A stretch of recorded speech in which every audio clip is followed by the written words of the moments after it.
I get it right.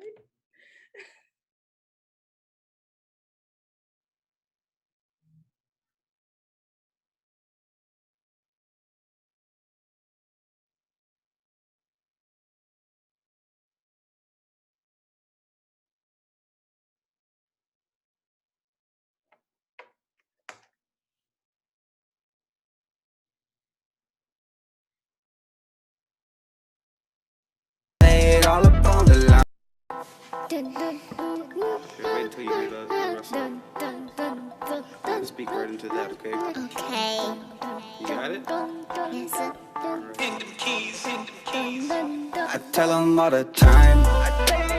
I lay it all up on the line. I think about them every time. That's how I keep a tribal mind. I tell them all the time. I lay it all up on the line.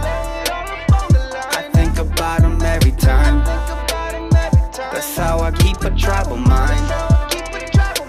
Yeah, I'm with the team. Getting real married, the flow is a boat on the stream. Bro, what you mean? If you ain't ready, life gon' be gone like a dream. Know what I mean? Flow like a clock, spending my time with the flock. I'm on the scene, been on my job, doing it all for the mob. Real heavy, feel the weight like a sumo. Life get heavy, do your dance, then you let go. I be for real, 100% though.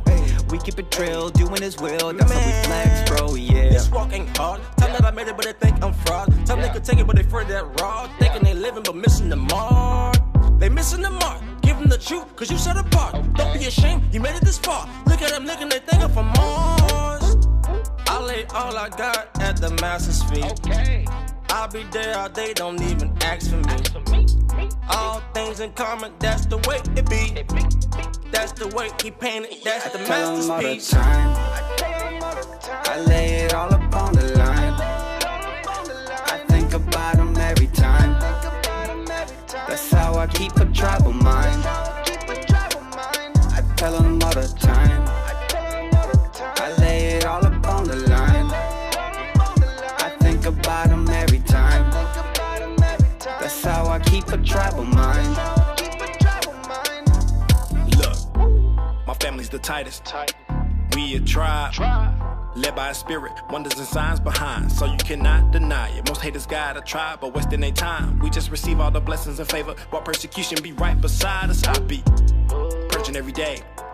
Enemy trying to hold me down. Meanwhile, let my shepherd feed me, keep some scrap Hebrews around me. Guess they may wanna come around with that nonsense. Some say militant, I say conscious. Cause we packing them swords in the word of y'all. Pray my aim is on point when they coming round. Stomp it, ground.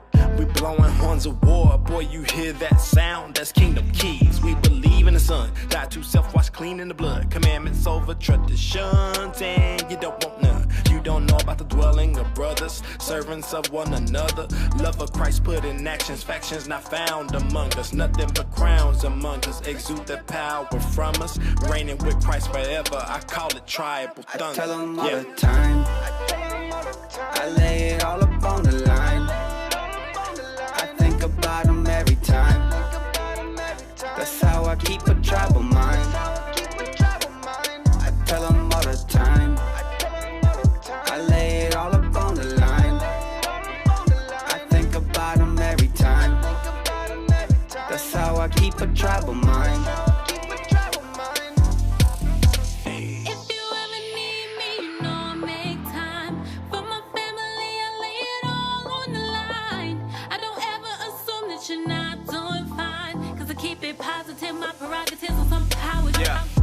Ever since I was old enough to pick up the pen, I let the ink bleed out just like it's sweat from the skin. I load zeros, not unsung, but I'm so hero. I heard the game needs a cleansing, so let me give your mental this clerical, aerodynamical, the uncompatible. Shalom, shalom, shalom, y'all. It's Michael Israel. We have a great show lined up for y'all. With a lot of y'all gonna find is if you don't know who Elder Thomas Murray and Dr. Gina Murray are, you're gonna know after this. And this is a very timely heavily needed show. You know what I'm saying? Y'all gonna and what they're gonna be talking about, and I'll put the flyer up here for the show, and I'll just read it to you. Is they're gonna be discussing biblical marriage, not Christian marriage, not Greco-Roman marriage, not American marriage. Biblical marriage. Dare I say that word? Patriarchal values, tribalism, and family structure. All things we are lacking as a nation, okay? And an upcoming event that if you're in the region, or if you could afford to get in the region, you need to go to this event that that they're gonna be having. But so with that said, Elder Thomas Murray, appreciate you coming on the show, and I'm gonna hand it over to you so you two can introduce yourselves. Thank you. Shalom, shalom, Brother Michael Israel. And we're just so honored to be here on Spiritual Combat. We've been watching your show and we are impressed. We really love how you handle things on Spiritual Combat. We love the battles that we see sometimes. And so we, we're just honored to be on. We are very serious about family, and we think it is of paramount importance to have families set up in their proper way. And of course, this is my wife, my senior wife, Gina, and we're just glad to be here. Okay. Go ahead. So, Go ahead, Gina. I just wanted to thank you as well, and to thank all your viewers and your listeners. And I look forward to a conversation that we'll have here. I hope you will make our event in Atlanta on October 26th at Torah Culture Assembly, where we'll be discussing books 1 and 2 in our series on biblical family structure. So I'm excited to talk to you. Hopefully you will maybe put a point of interest or a comment or a question here in social media, and we can interact with you directly. It's nice to meet you all. Okay, so and real fast, Sister Koya she is in the studio. Shalom. And she is monitoring Facebook for questions, and I'm Michael Israel, of course, and I am monitoring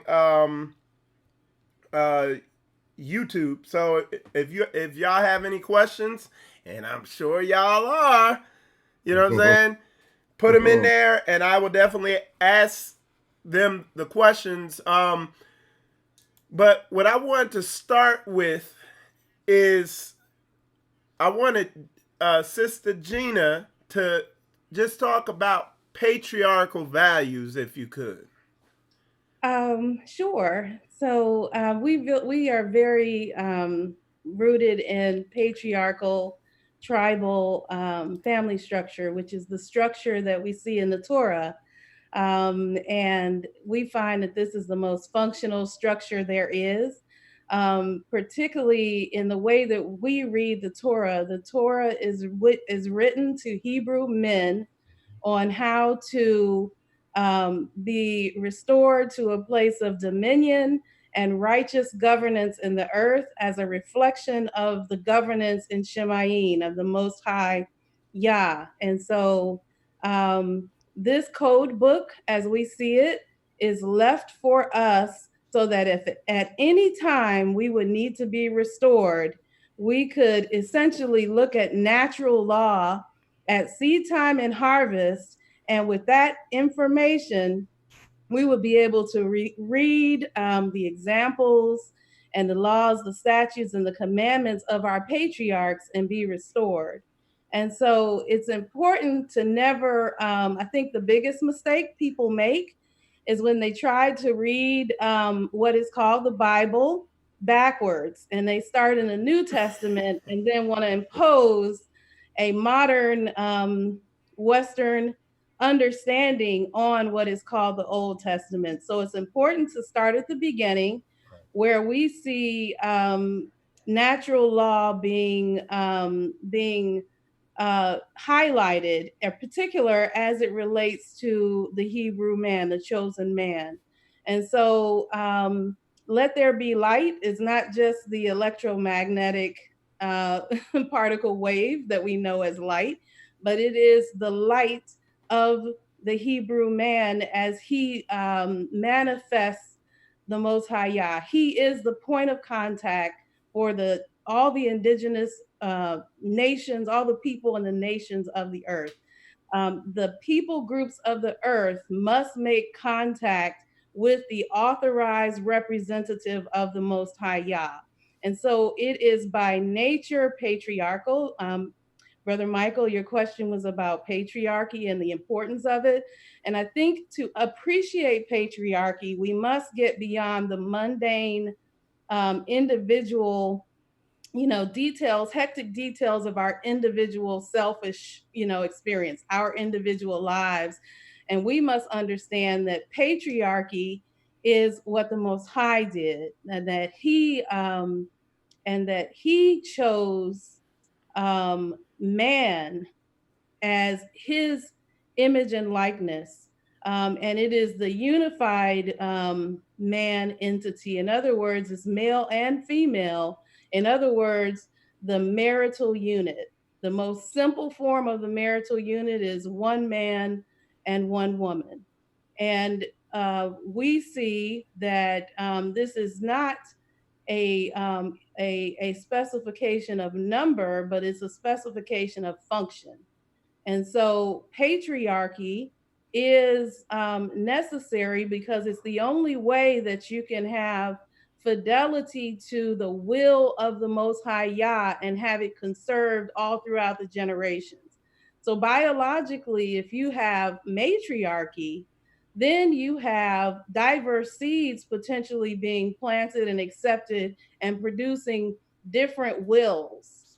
But we have a speaking deity who says, let there be, and he only wants his will to be manifest. And the only way to ensure that that will be the only will that's manifested is to have a patriarchy, because then you can trace the ownership of the seed, and you can tie the ownership of the seed to the effect that it produces. And that's essential because what has to happen is we have to have the thoughts and the word of the Most High Yah not coming back void, but producing the effect that it was intended to produce. And patriarchy structurally is the only way to do that. Anytime you have uncovered women, you have the potential for some other seed to be planted and therefore some other result or action to take place. And that's the exact opposite of anyone's intention who intends to serve the Most High Yah should be for patriarchy. Okay. If you could, Dr. Gina, because I mean, and you said that you were hitting on a lot of stuff there. Can you speak on even in the so-called Hebrew awakening, or people who say they're in the truth, can you speak on kind of a lot of the matriarchy and a lot of the Greco-Roman influence or Christian influence or whatever you want to call it, which I teach here on Spiritual Combat, is part of the crafty counsel they've taken to destroy us as a nation. Can you speak on a lot of that fear, confusion, all that stuff that we see in even like I said, in black relationships as at us as a nation, but even in so-called people who claim to know the Bible and all that stuff like that. Can you speak on that a little bit if you could?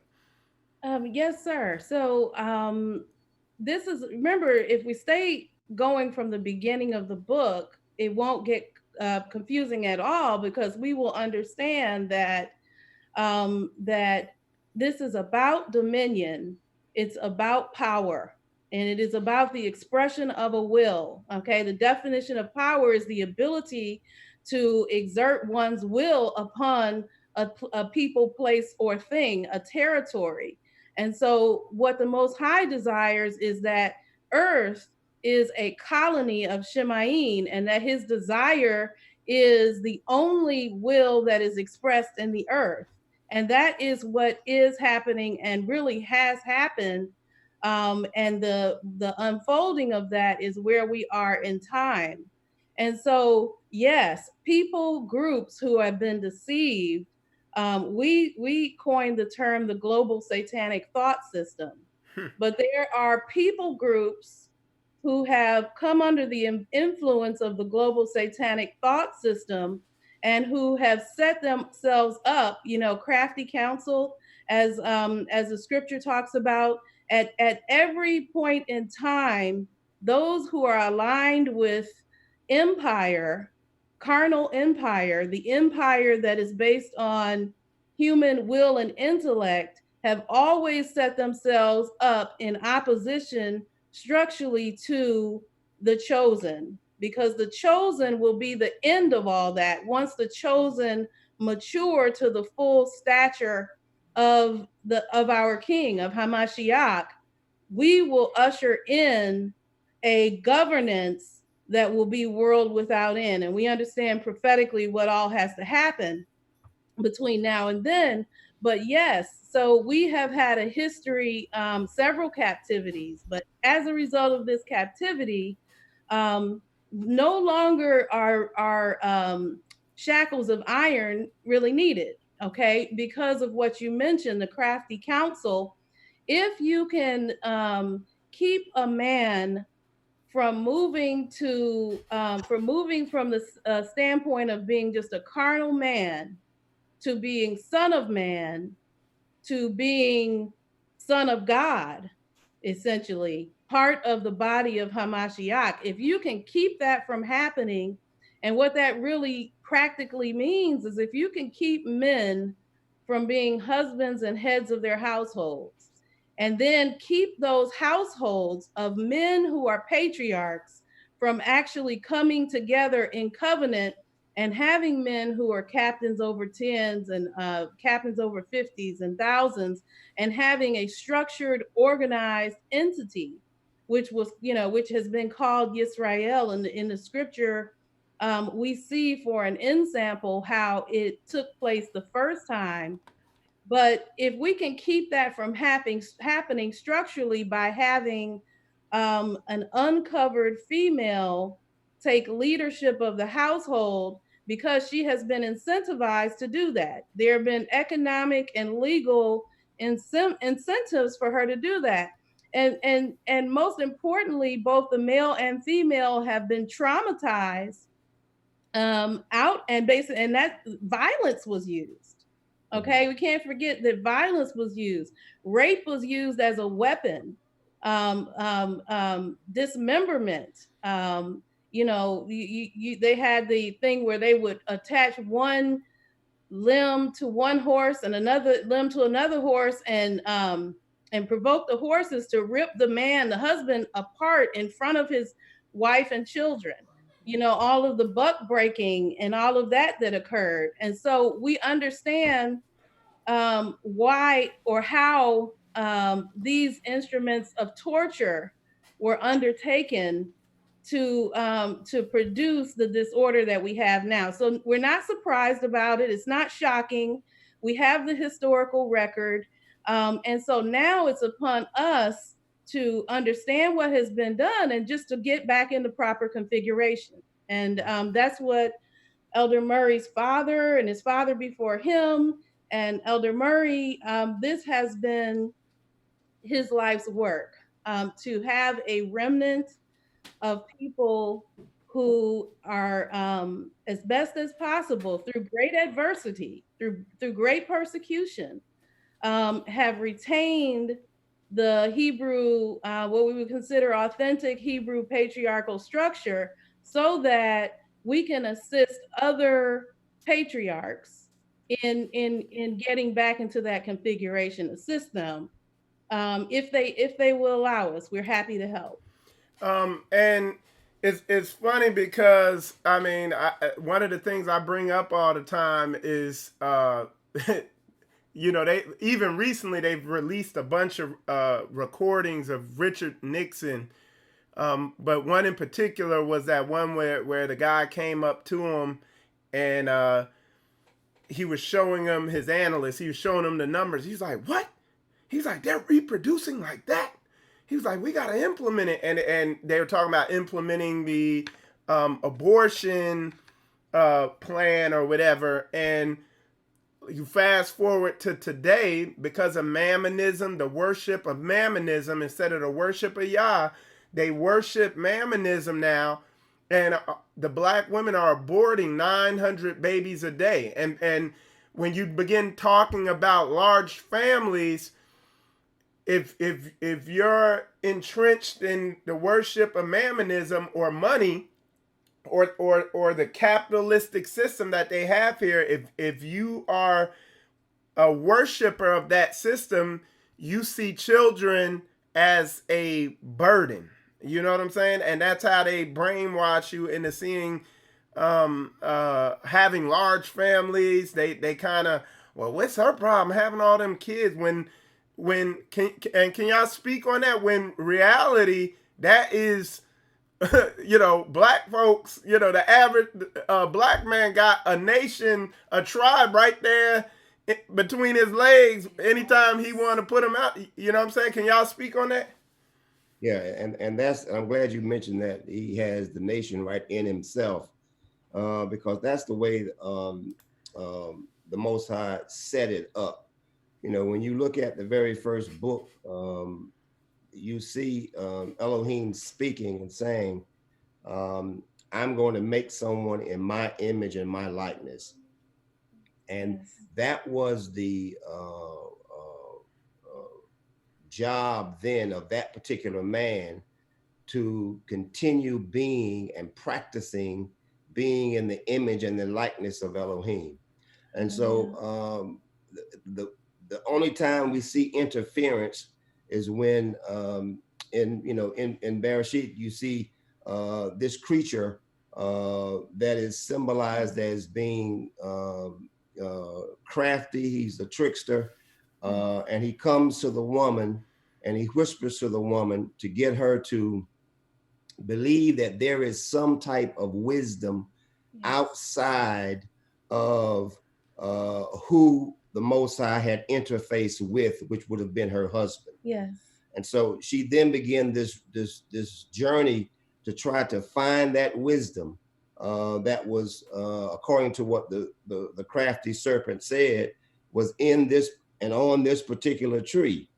And so when she took it, and then her husband did not interrupt that. He did not disavow the conversation that was going on. He went along with it. And as a result of him going along with it, it then produced a sense of duality that was put in his wife that came out as two different men. Yes. One end up killing the other. Yes. And so when there is not a clear line of one, Hallelujah. Which is what patriarchy is about. It's about the bloodline being pure, and that it is clear whose child this is. And then that child then makes sure when he has a child, we're sure whose blood and line this is. And this keeps going. And when daughters are introduced, then there is an intermarrying of those people who have kept up their bloodlines. And so anything else that tries to dilute that bloodline, which is what matriarchy can end up doing, because it introduces, like Eve, producing two people that were diametrically opposed to each other. So what happens in families now as a result of this? Children are born, the whole quote unquote baby mama drama type situation, where you have all of these children who come from different people and are different seeds, and mama is trying to teach them to get along with each other. And it's funny because it's really not funny, it's sad, but matriarchy teaches you that you're supposed to have all these different seeds and then pretend like they're the same. Okay. In other words, remember, we're not just talking about the physical bloodline only. This is cause and effect. This is the ownership of the cause and the effect. So they have to stay tightly coupled. This is why in Torah, we can't put two seeds in the same hole. This is why, it said the blood of the thing is the life of the thing. And so what is being spoken about and what is being shown is we cannot have the appearance of a false balance, of the same cause producing two different things and saying that they're the same. That's what we can't have, because what the Most High is doing is he has put his word out there, and he has selected a people who will teach and be a blessing to all other peoples. And so he is saying his word. And then because he is not insecure, he has allowed for other potentialities to be expressed as well. And there will be dominion of his seed and of his word over all other words. All other mouths will be silenced. And so every knee will bow and every tongue will confess. And this is why we must understand that it will be patriarchy and then this is why the prophecy is that there must be restorative patriarchy first. You're spinning your wheels, family, if you're trying to do anything else before you restore the patriarchy. Oh, hey, all right, hold on. Hey, go, if you can break that down in simple terms and elaborate on what you just said on that last statement. Yeah, that basically any other type of building, except for going back to the beginning and a man with his family, where he is the head of that particular family, and he is setting policy for that family, so that they can carry out what it is that the Most High has given him. For him to try to even join something that even is set up in a congregational type setting without him first doing that, establishing a family, and being then the head of that particular family, where his understanding and his relationship with the Most High is then being processed into those children who are his children, is basically diluting the process that the Most High had begun in the very beginning. Okay. And it's trickery, and it will not, it won't work in the long run. So hold on one sec. All right. So, and when you say assembly, now are you meaning it in the classic, or I'm not gonna say the classic, like in the Christian sense, where you talking about where they assemble, or you're just saying you can't build anything until you have that house in order? Is that basically what you're saying? Right. I'm saying that you cannot build anything without first being successful with, as you mentioned before, the people who come out of you. Okay. This man has a tribe within himself. He has to use that God-given talent first and show and demonstrate some success with that. And then if you want to come together, because the Most High has set up and established certain feast days that men, patriarchal men, come together with their families, yes, to then assemble, then that's fine. But not just bypassing this right by Yah to be a head, a pastor, a king, a priest in his own house. Mm. And then he comes and meets other men who have established the exact same thing. Mm. Then you have an assembly. But if we have the whole, Romanized congregational assembly type setup, you in essence you create eunuchs. yes. And then there's only one rooster, and all of the other men are reduced to being hens. Mm. Oh. Hey. All right. I'm sorry. Go ahead, sis. I want to, if I may, just put a little pin in here. We follow the Torah functionally, not religiously. And so what has to happen is that normally when everything is functional, a person is born into the home of a patriarch, to a submissive woman who is submissive to her husband, to that patriarch. And if we're speaking about a man, that man is a son first, and he must be a successful son to a patriarch. And then he is his father assists him in finding a wife and arranging a marriage for him. And then he builds his family and he builds entities which are of service to the larger community, whether it be some vocation, some, something.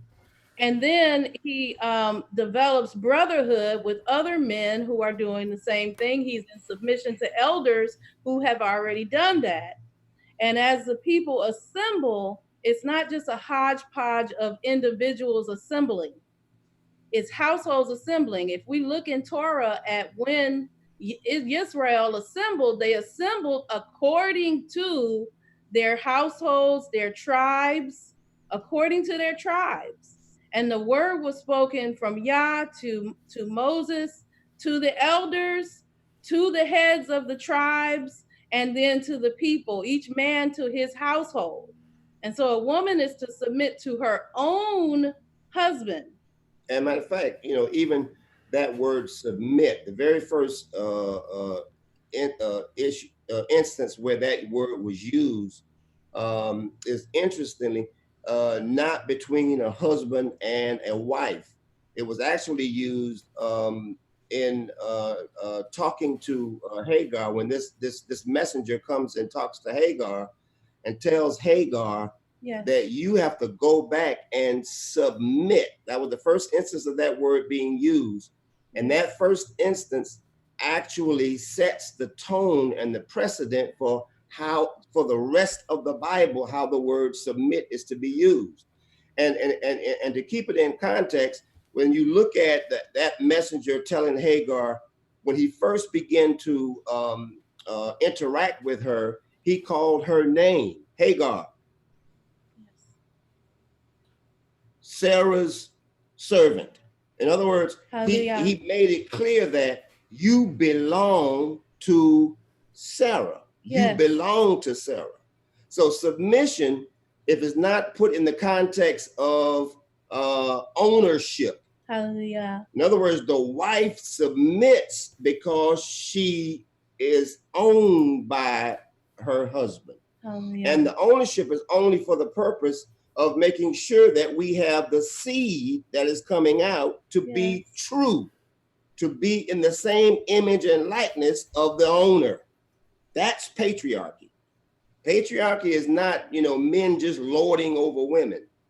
And I want, if you could, because I want to do the hit on something, because the elephant in the room, because we're going to just shoot straight. So the elephant in the room in the Hebrew community and the black community are black women lording over black men, and then they come into the truth with an F on the end. You know, they come in the truth. I'm in the truth. And then they go to the other extreme, and it's like, kneel before me, woman, and all that. So can you speak to some of these men who, because I get a lot of men, you know, they hit me up and they're like, yeah, man, I'm in this, but my wife, she just won't. So a lot of men don't know, when you say get your house in order, what does that look like? What are the, like, boots on the ground, trench warfare techniques to do? You know, do you scream at them till they're crushed and destroyed? You see what I'm saying? I know, man. I'm just trying to get you. All right, so go ahead and speak on that if you could, Elder. I think it has to first start with understanding who the Most High said the man was. Now, Elohim created this Adam in a garden that he had set up, and he said, "You are in my image, and you're in my likeness." So the Most High, in the form of Elohim, would not have said that unless, as had already been presented, when he spoke, it became. Hallelujah. So therefore, when he said this man is in his image and likeness, just like when he said, "Let there be light," there was a light. So when he said, "This man is in my image and in my likeness," this man then was the very representative of Elohim walking on the earth. And as a result, just like the heavens belong to Yah, the earth belongs to Yah, and all that therein be belongs to him. This man now, in his image and likeness, anything that therefore then comes out of him belongs to him. Hallelujah. So a woman has to submit, that is, have to realize, I belong to a man. Yes. The first man I belonged to was my father. Hallelujah. And I submitted to him. In other words, I consciously decided to put myself under his authority. Yes. Consciously. A woman cannot be made or driven to submit. She has to consciously desiring, because she recognizes, I have been bought with a price. Hallelujah. I have been purchased. What's the price? And this is why I tell brothers all the time, just don't go out and grab her. You can do whatever you want to do. You've been made in the image of his likeness. I mean, I ain't gonna tell you what to do. But it won't come out to be what you desire for it to come out. There has to be a process that you go through where you talk to the first person who she belonged to, her father. You make a deal. And if she understood that there was this exchange, that there was this purchase that happened, then she could understand the biblical concept of submission. She would then know, I have been bought. Yes. He went through a process to get me. And the process is not taking me out to the movie. Yes. You know what I mean? So a day that Burger King don't pass, that ain't gonna do it. No, Burger King, that don't take it. Better not. The Whopper won't do it. I mean, but that's where we are, because that has been snatched from us. Yes. Purposely. And then as a result, men now are just doing the best they can to put up facsimiles of families. All right, so real fast, because I want to keep it. I mean, I already know you done just shook everything up just now, but I want to stay right there. And Sister Dr. Gina, if you could, elaborate on where he was talking about the willfully, consciously submitting. Because when we had our conversation on the phone, and we're gonna go into what Murray taught me also, and rock my whole world as a man. But Dr. Gina, if you could, can you elaborate on that from a woman's perspective on that willfully submitting, and go in on that if you could? Yes, sir. It is the ownership piece. It is the freedom to be who I was created to be, attempting to be something else. And I was fortunate to have my father. And may I just say this, Brother Michael? I know that based on your question, we always want to jump in and deal with the problem and deal with the pathology. Okay, we want to deal with the dysfunction, but we have to lay out what is normal first. And this is answering the question in a way that we're not trying to be really theoretical. We're not trying to be over. We know how to get down in the gritty, practical details, but we find that is talking in circles when you're dealing with people who do not even understand what normal is. Wow. You're right. So that's why we're taking this time in answering your question. Okay.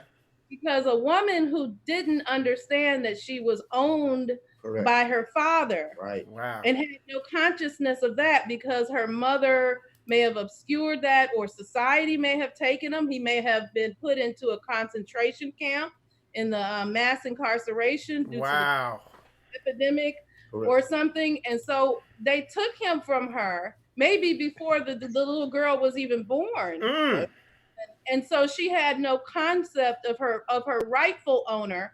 And remember, the feminine principle is going to take whatever it is given and produce that and give that back. And so if she did not have an intact patriarch, then her patriarch by default is going to be the dominant male of this society, of this system. And so she comes to most, say most Hebrew, most Black, most Israelite men.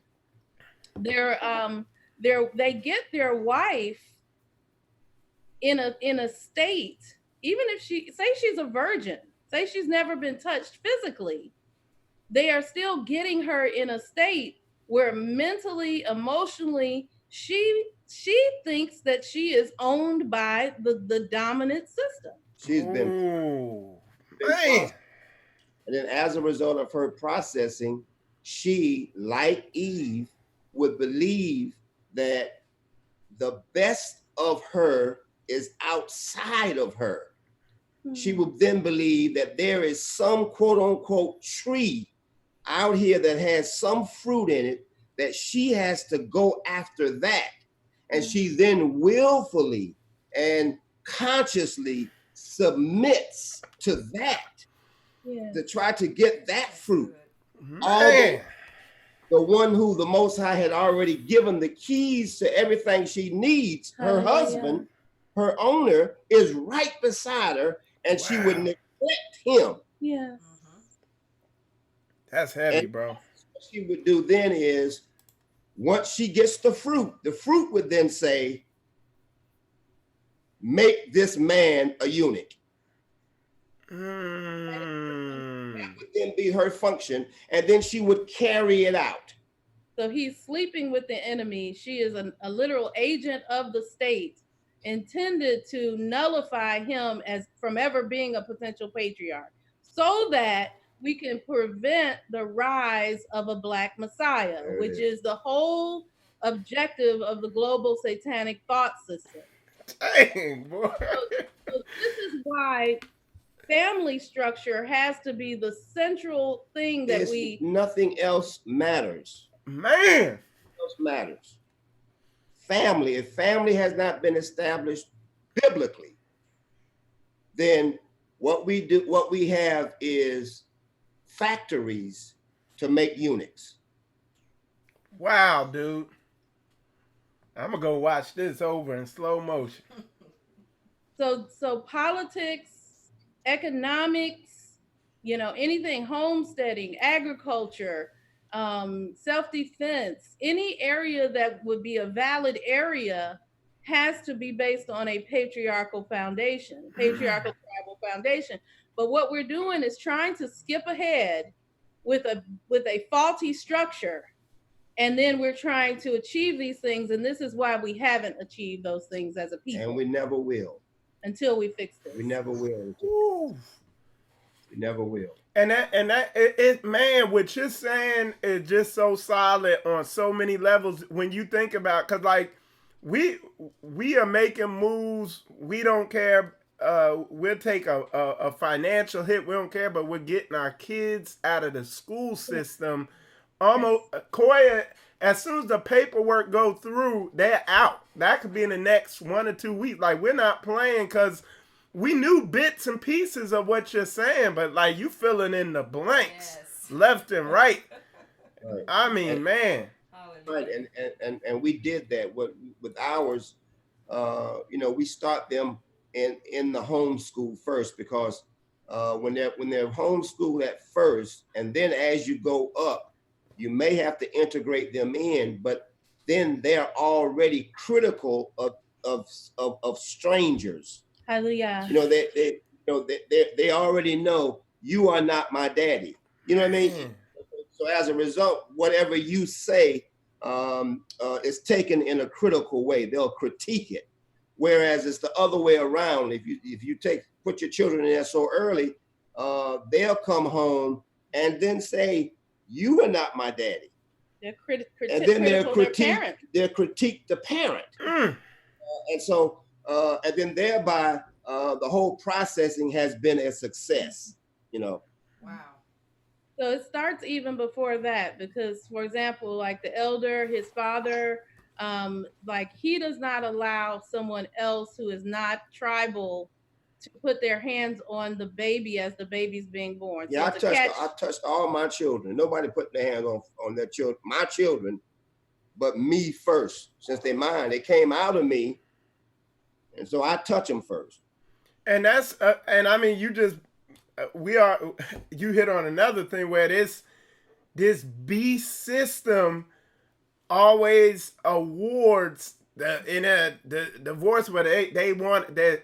Send the kids to the mother by any means, because I mean, man, dude, on so many levels, dude. Woo! I'm trying to stay on track, man. You done rocked my whole world over here again. All right. You're saying tribalism. Explain tribalism, the tribalistic, I guess, family structure or tribalism to the people, because I'm telling you, a lot of people are on here and they have no idea what you mean when you say that. So okay, so in scripturally, you have this narrative where you have Adam, and then in the 5th chapter of Genesis, he got it right. Seth was produced, who was made in his image and his likeness. And so what we're talking about is a clear title. If you're buying property, you want to make sure the title is clear, and you don't want a cloud over the title. Yes. And so therefore you won't have anyone else coming in and saying, "This is my property," which would be a cloud. So it has to be clear ownership. It goes from this person, sold to that person, sold to that person. And it's the same thing with people. And so when you're dealing with the whole tribal concept, it is clear who you are or who you belong to. Hallelujah. So from Seth, then we finally get to Noah, and then we finally get to Shem, and then we finally get to David, and then we go on down the line. But whenever you see it listed, when you get to Yaakov first, and with his 12 sons, and each one of those 12, they are a tribe. In other words, they're coming from one source, one source. And then that one source continue on being one source from one source. So therefore, it starts with a man, a patriarch, he takes a wife and they produce children. They are a household. And then as the household expands and you have adult sons who are patriarchs, who are producing children in the same image, in the same likeness, the same name. then you have the tribal level of organization. Okay, tribe is not some modern concept. Is we got to get this modern Greco-Roman stuff out of our heads where we just call something something and it's not actually functioning as that. It's a very specific structural meaning to a tribe. A tribe is when a patriarch has produced sons who are themselves patriarchs, like you see with the 12 tribes. And then at that point, when those tribes have expanded, you are ready to become a nation, not before. And so you will not come to a national level of social organization before you come through a tribal level of social organization. So individuals are skipping steps when they're attempting to skip steps. They are. When they're attempting to do quote unquote nation building, when they have not set up patriarchal households and patriarchal tribes. So basically what you're saying, like a lot of these organizations and assemblies that say they building nations and stuff like that, they basically building putting the roof together, and they don't even have a foundation or the framing up of the house. Correct. And we will know that when it's time to do the generational transfers. So when you look at all these leaders, I mean, look at famous, I'm just taking leaders of all kinds. Take famous leaders like, okay, take Martin Luther King. You know, where is his heir? What is he doing? No, it's not working. His heir was not able to take his image and likeness and continue on with what his father was doing. Same thing with Malcolm X, same thing with Marcus Garvey, same thing for any of these famous Hebrew leaders. You really do not see an effective generational transfer of the anointing and the image and likeness that was on the father. And I would say the reason is because the mother did not process that boy in the image and likeness of his father. She inserted a maternal narrative that was toxic and that was matriarchal, and basically uprooted or weakened or somehow injured or shocked. She spiritually made his line a eunuch. So in other words, she cut his line. Now, it's unknowingly, not knowing this, but you know, if you don't know it, and you still do, you still are guilty in a court. And so as a result, you don't have generational a passing of the baton. You know, you don't have that. Because if I look at my family, my grandfather is born in 1897.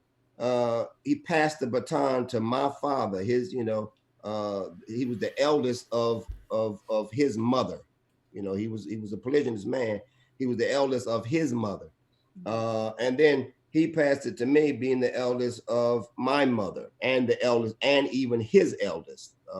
And so we are the Murray tribe is a tribe by function, because there has been successful generational passing of the baton for that one line. Okay, and real fast, because this is a point that I want people to understand the power and the benefits of what he's saying, because when he's saying they're tribe by function, a lot of people are like, okay, he's doing that because he's trying to line up with the Bible. But there's economic ramifications of this. Okay? They're not in want and in need of everything because they're being disobedient to the word and they following some pastor around giving them money.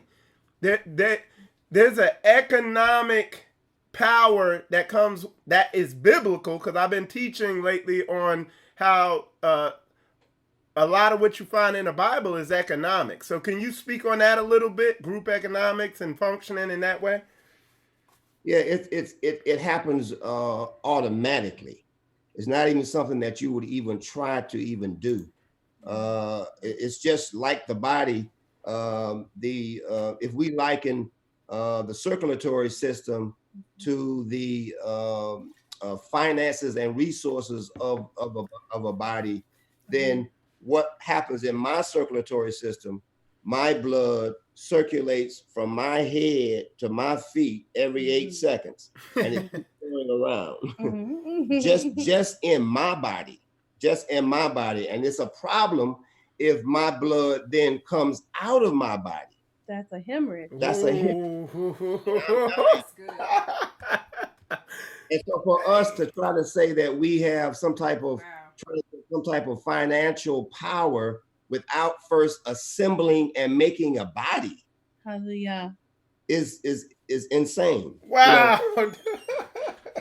You're not going to keep the money. I mean, you know, or the blood. You're not going to keep the blood because you have not done due diligence in setting up the body. Wow.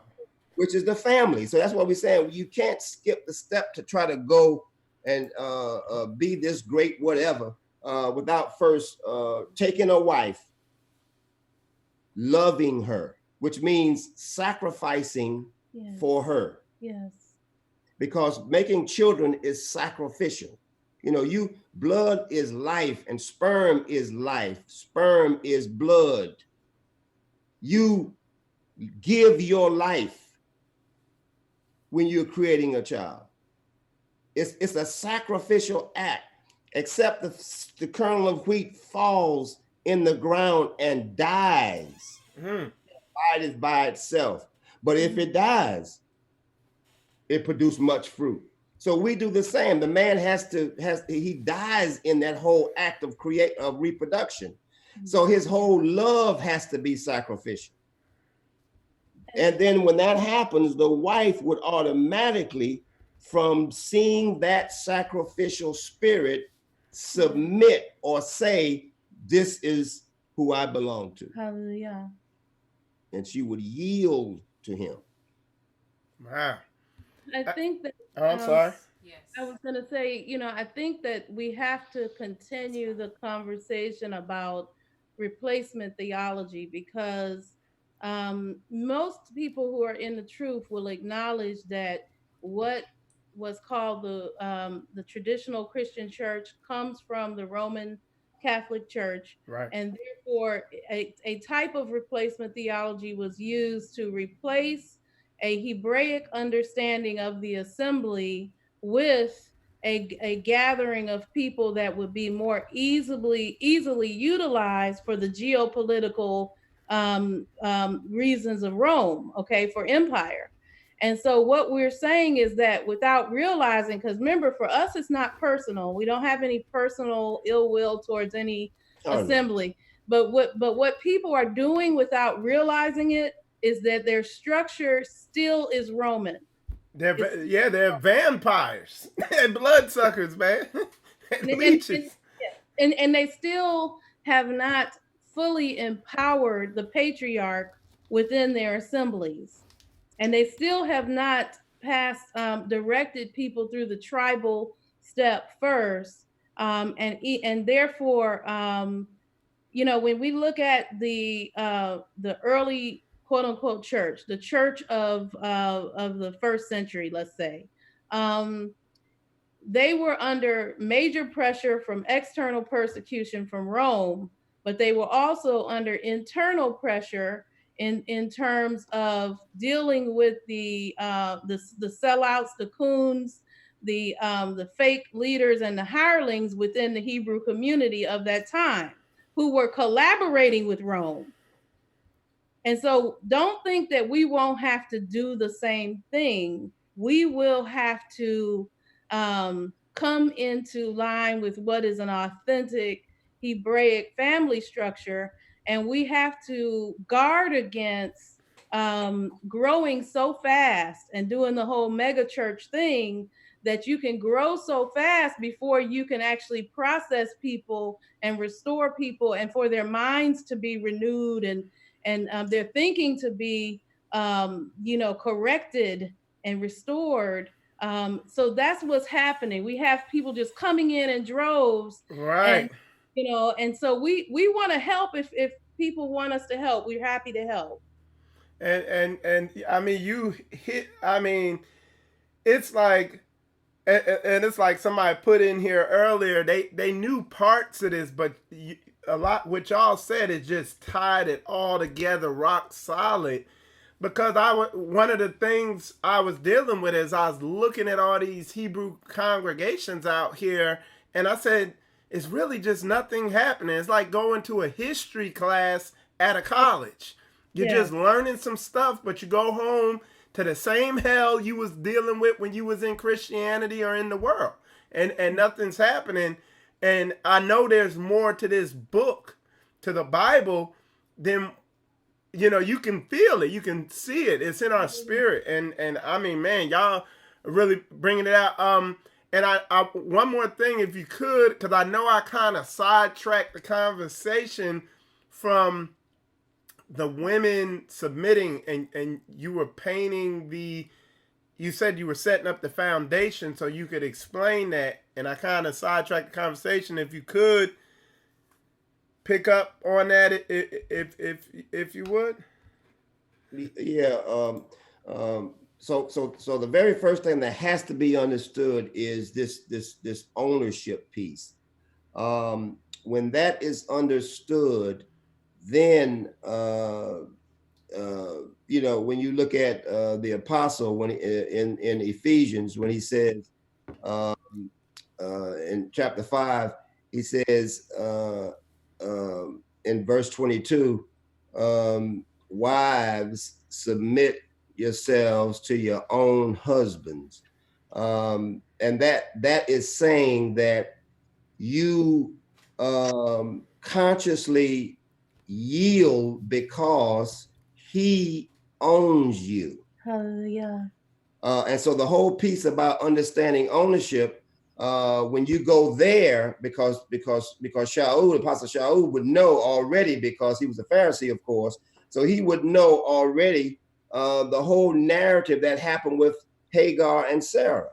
He would understand that word first use means ownership. In other words, unless the man owns you, you're not entitled to submit to him. Yeah. He has to own you.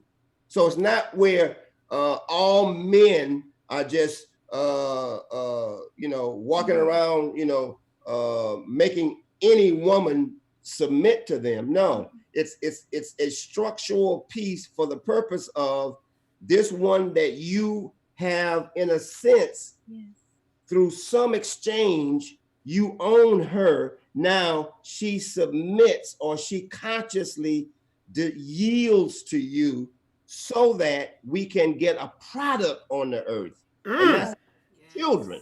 Yeah. And those children have to be in the image and the likeness of that Father who the Most High gave the DNA, the code to, which was off of himself. Yes. And so if that line doesn't continue on, then you are not children of the Most High. You are not. And for someone to tell you that without actually assisting you to set up the actual structure that keeps that going, then they aren't telling you the truth. And it's I mean, man, and that's what I've been teaching on these past couple weeks, months, whatever, and a lot of people just don't like it. I've been a little harsher than y'all are, though. Y'all just going through it meticulously, but I've realized to the degree to where Catholicism has infiltrated this Hebrew awakening, where people are just mimicking Catholicism to a T, even to the point of, like you said, bleeding the resources off of us, as a nation. I mean, it's crazy. Y'all, we're gonna open it up to questions in the comments. Koya is on duty over here. She's watching on Facebook and I'm on YouTube. And YouTube.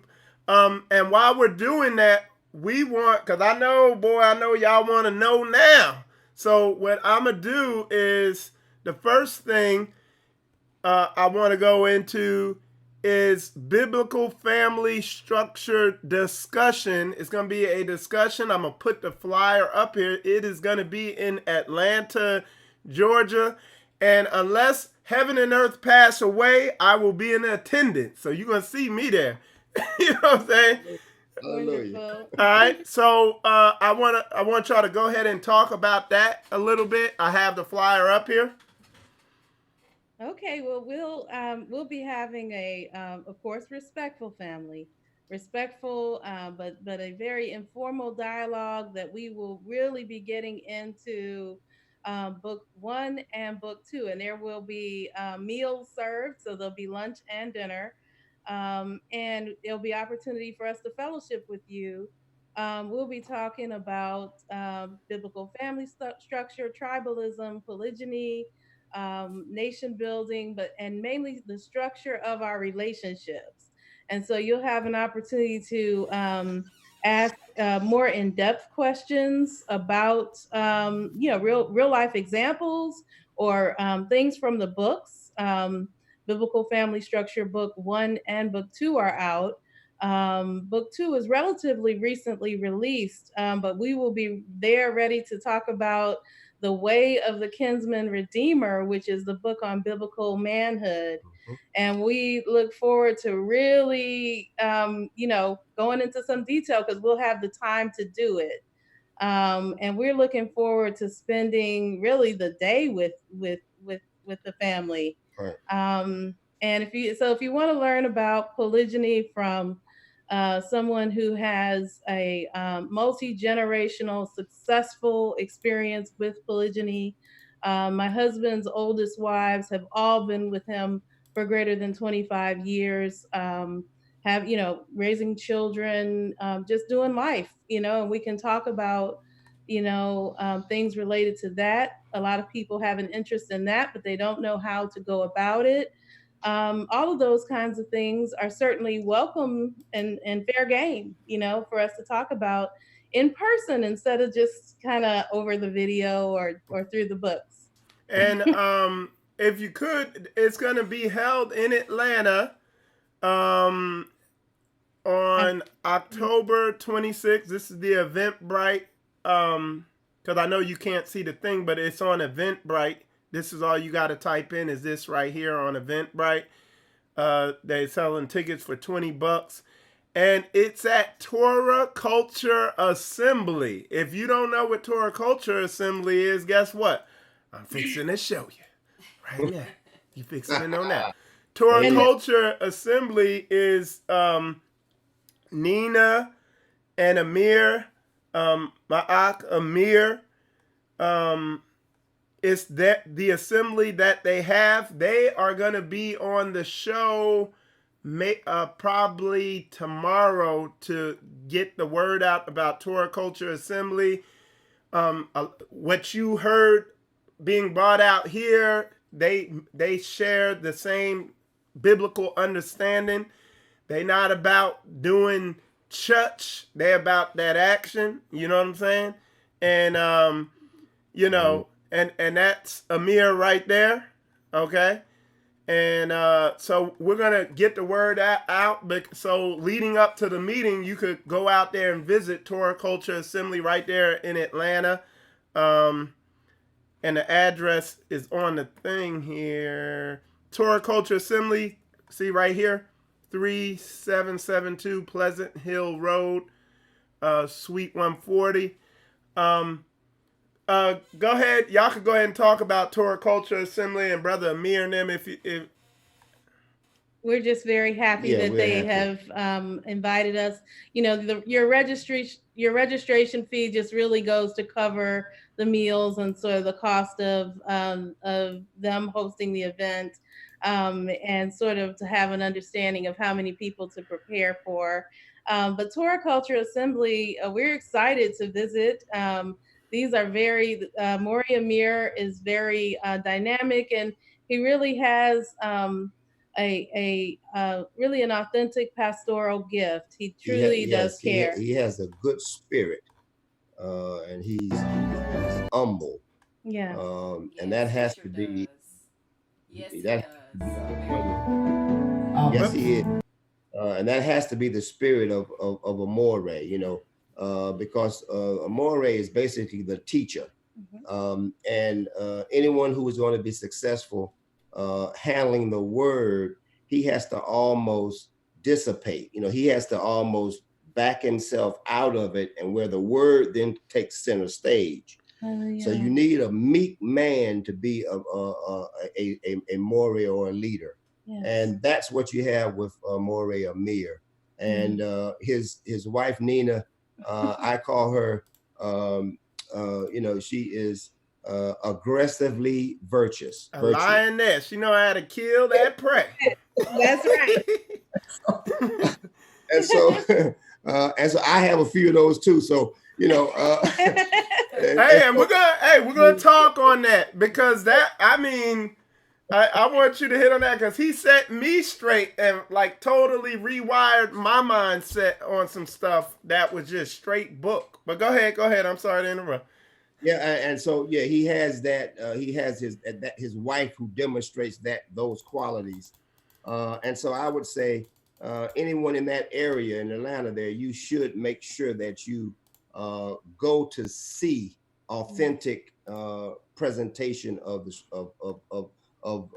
the scriptures, and so I love him. He's a good brother, and a good husband, a good family man. So we're excited to attend there. Okay.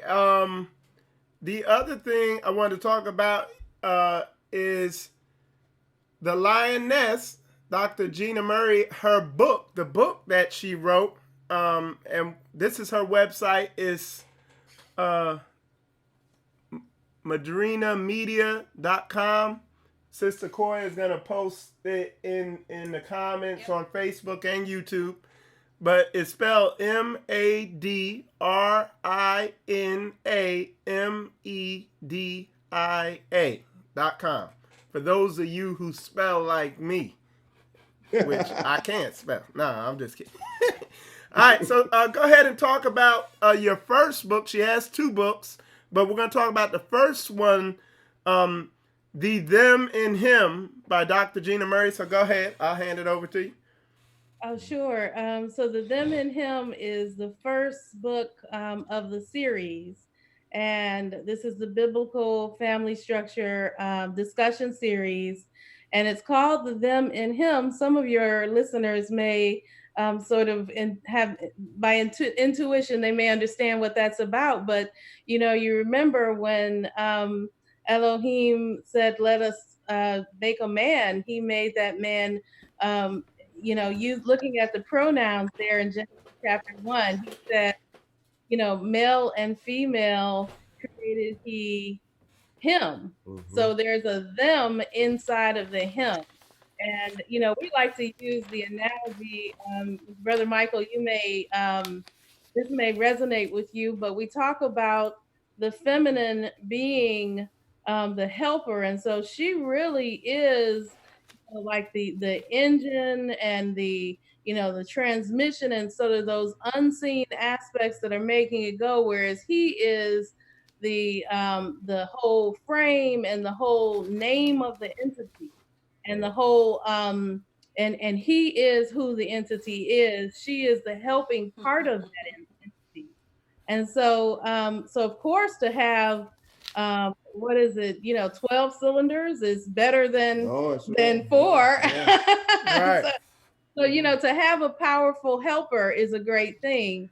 So the issue is, as long you can have as much help as you can, you can have several helpers, as long as the steering wheel is the patriarchal aspect and the frame that's holding it and structuring it all together is the patriarchal aspect. And so You know, you can have a very powerful entity that is still very precise in its steering and its direction, because those helpers are doing their job, and they're totally 100% assimilated and submitted to that entity that's led 100% correct. by the Right. husband. Right. And we because I'm gonna go ahead and ask this question, and then we're gonna continue with your second book. But because some of the stuff you said is on topic with the question that was asked here, and this is asked by Elder Rufus from Straightway Ministries. I think he was up there when Pastor Dow did that interview with you, right?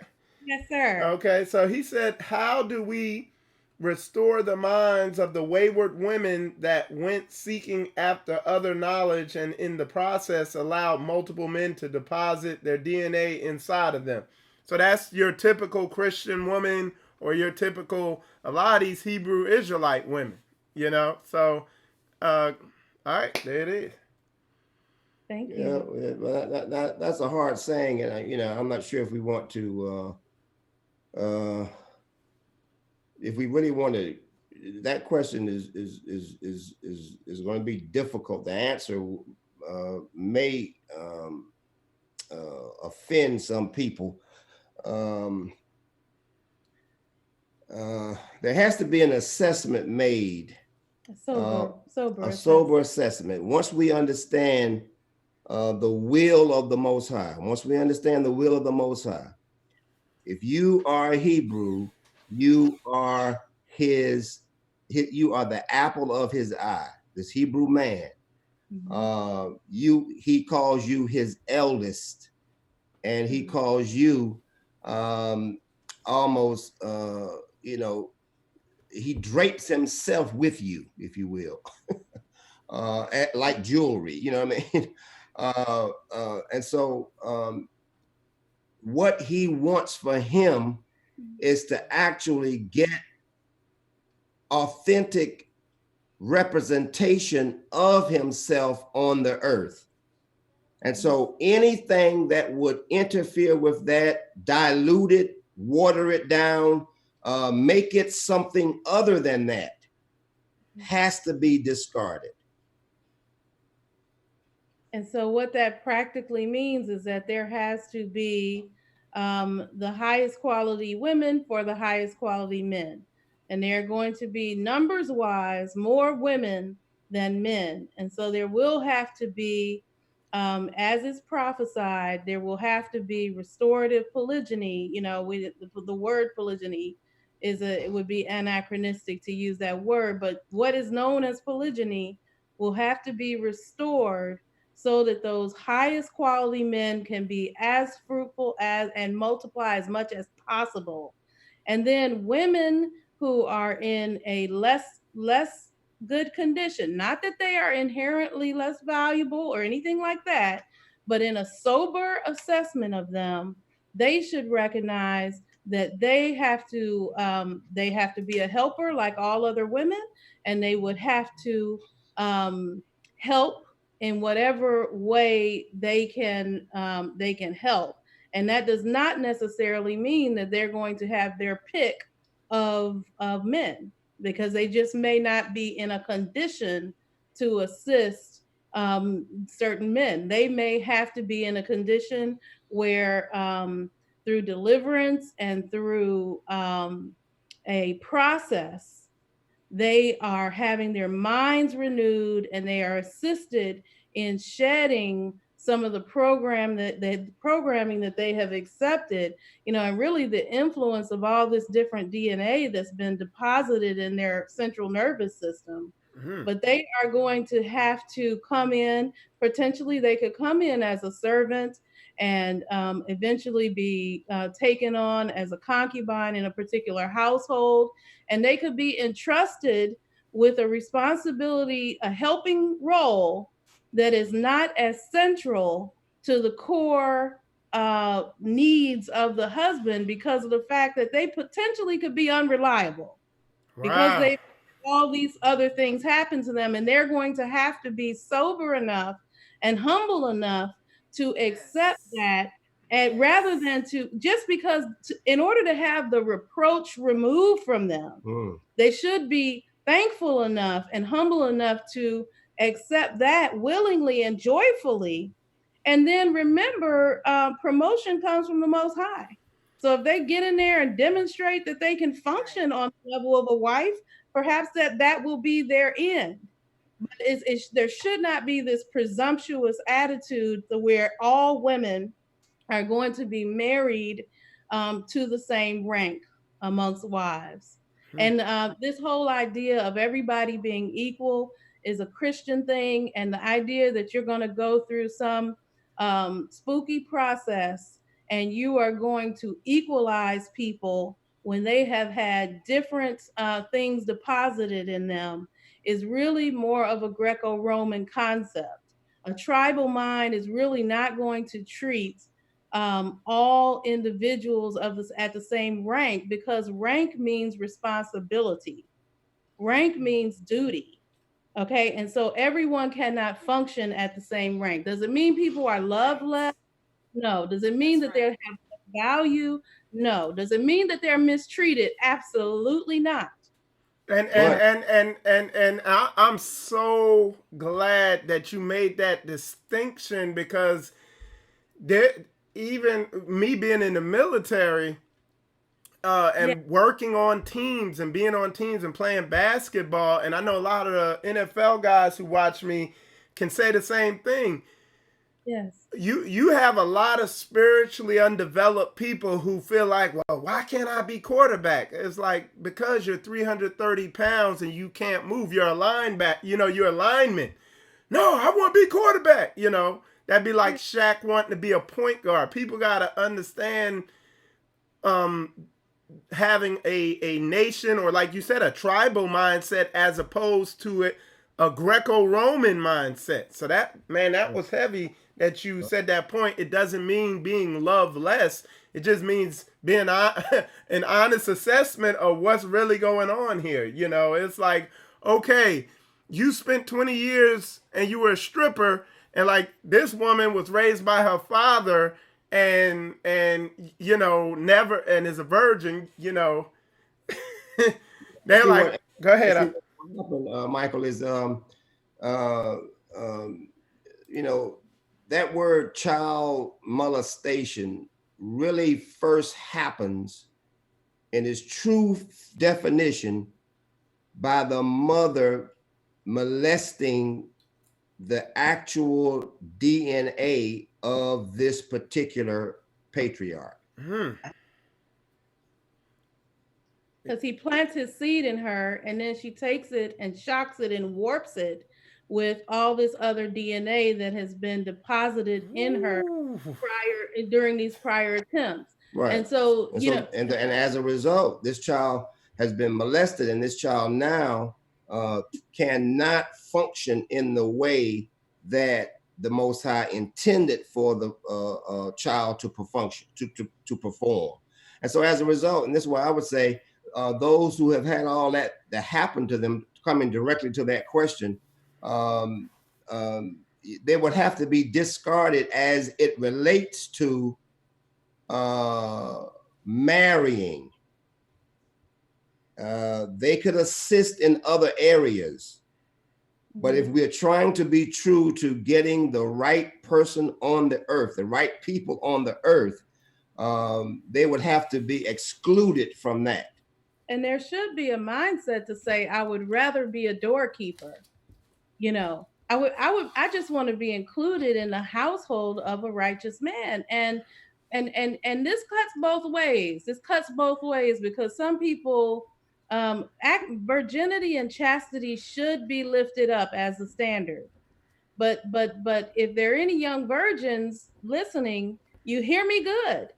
You still have to get in there and produce and perform and submit and assimilate and handle the purpose that you've been given. Because if you get in there physically and notably a virgin, and you slack off and you lay back and you are ungovernable, then you can take a seat and someone else can be promoted above you. True. Who did not have necessarily potentially the background to people can outperform the background. Promotion comes from the Most High. So we should be more concerned about performing our role and functioning, not about rank and title per se. All right. No, don't. Hey, y'all don't gotta block her. Don't. I mean, if they want to ask, I want people blocked who are in there and they're if somebody's in there and they're name calling but I understand people gonna come in and answer the question, because I'm glad that they got in there and asked that. This is what everybody say when polygyny comes up. Well, you better be able to provide for them, this, that, and other. Can you, Elder or Dr. G? I'm sorry, I prefer Dr. Gina speak on it, because they think if it's coming from a man, they've been so warped by this culture. Sister Dr. Murray, Dr. Gina, can you speak on that? Because that's the main thing comes up all the time. Well, you hinted on it. I thought earlier today you hinted on it, where you had spoken about the mammonism, the worship of Mammon. And essentially, look at how hypocritical these people are. They raised in a home where the mama worked and the mama provided, put all the food on the table with the help of the oppressor or the help of the dominant male. They themselves plan on working and providing for themselves, et cetera, et cetera. And then the minute polygyny is being discussed, all of a sudden, he must provide really the most fantastical lifestyle, and she's responsible for nothing. So this whole idea that equates a man to the dollar, and he is only worth as much as the number of Federal Reserve notes that he has in his pocket at any given time, this is idolatry. And so let's take that off the table.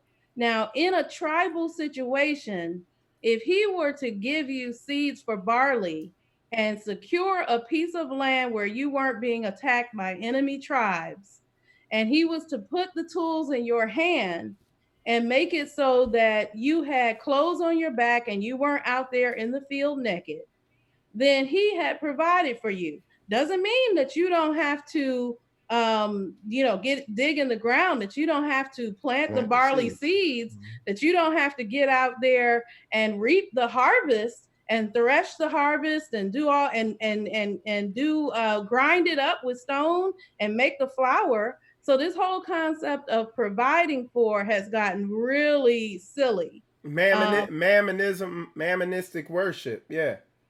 Because he owns you, and therefore he owns your labor if you're a woman. And so direction, as long as he gives you freedom from being attacked by enemy tribes, in other words, he gives you a safe place to conduct commerce. He gives you a safe place to perform some sort of skill that allows you to contribute to the overall household, and the overall household feeds you. So food, clothing, duty of marriage. And real fast, I'm sorry to interrupt, and real talk, dude. Most of these men, only thing they're providing are the labor tickets or the dollars. They're not providing protection from this enemy, this covert, deceiving spiritual enemy that's invading that's in all of our houses. You know what I'm saying? So really, these men you're married to who fighting against this, who are subject to some of these silly assemblies out here that really aren't teaching the word, they're not providing for you. Providing for you also means protecting you spiritually and physically. A lot of people don't even provide physical protection. Like if somebody banged on your door, nobody know how to work a weapon or whatever. But anyway, y'all don't want to get me started. But I'm sorry. Go ahead.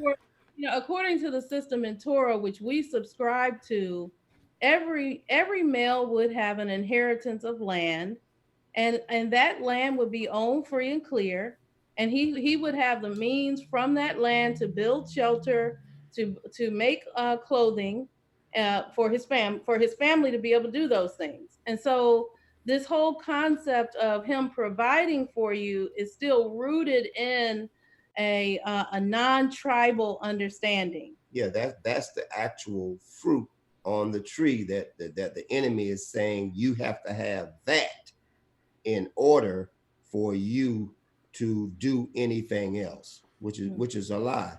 Because the whole idea about the mammon in that particular passage, the Messiah is basically asking, do you have a coin? Do you have some mammon in your pocket?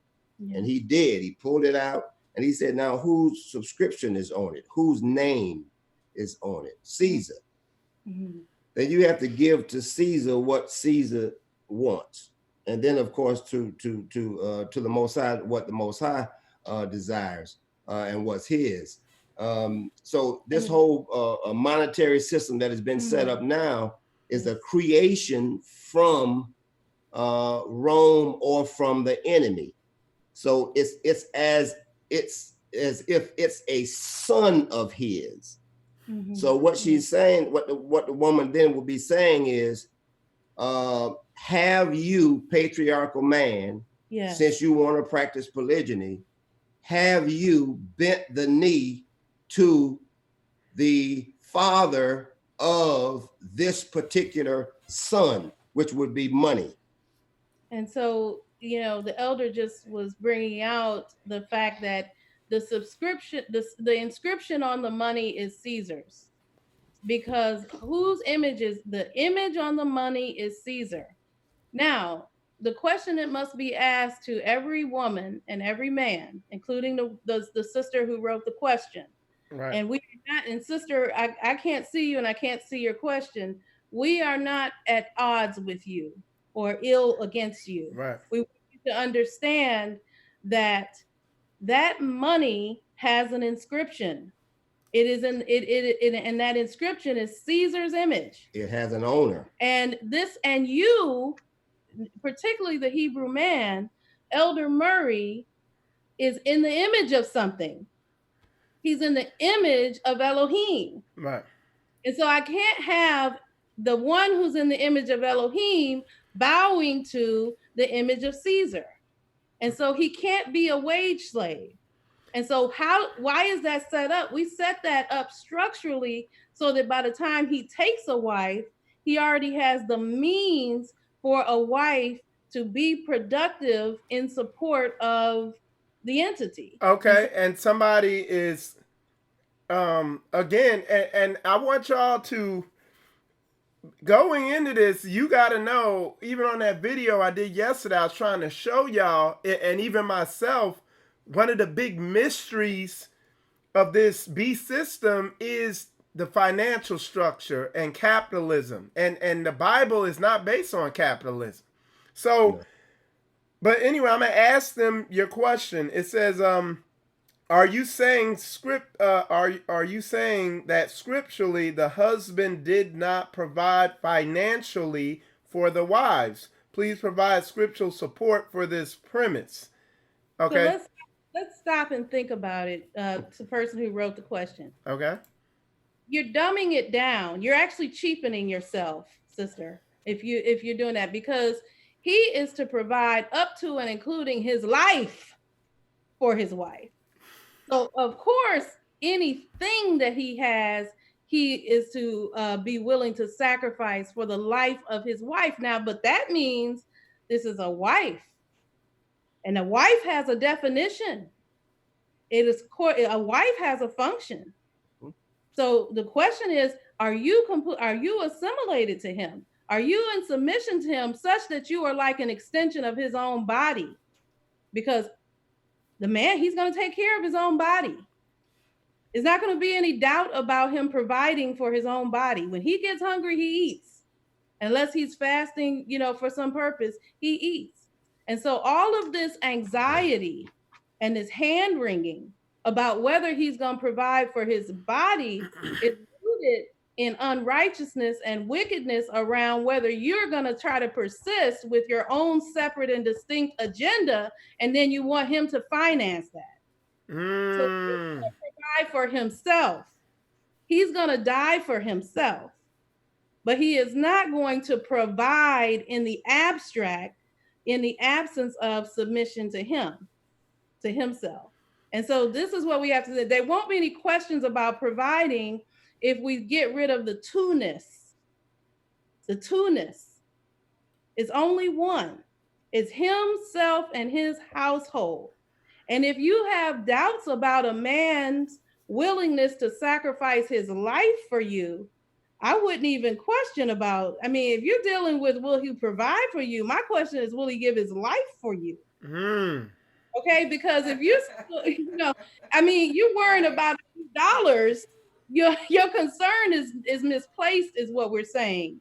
And and her concern is rooted in mammonism worship, and it's a mystery. A lot of y'all do not even realize, like, money, when you function on this biblical level, money is not even an issue. No, because and if she says, if she mentioned the word biblical references, you would have to go back and look at the whole contextual culture. Hallelujah. And so a man who takes a wife would already have received an inheritance. Remember, Moshe through Joshua gave inheritance to all of the tribes, and that was land. And as a result, no man who was 20 and above was able to, after receiving his inheritance, he was trained by his father to use the land in a way that would provide and take care of all of that was his. And so this whole concept of money and so forth is an actual false attempt to try to clip what and who the Most High said this man is.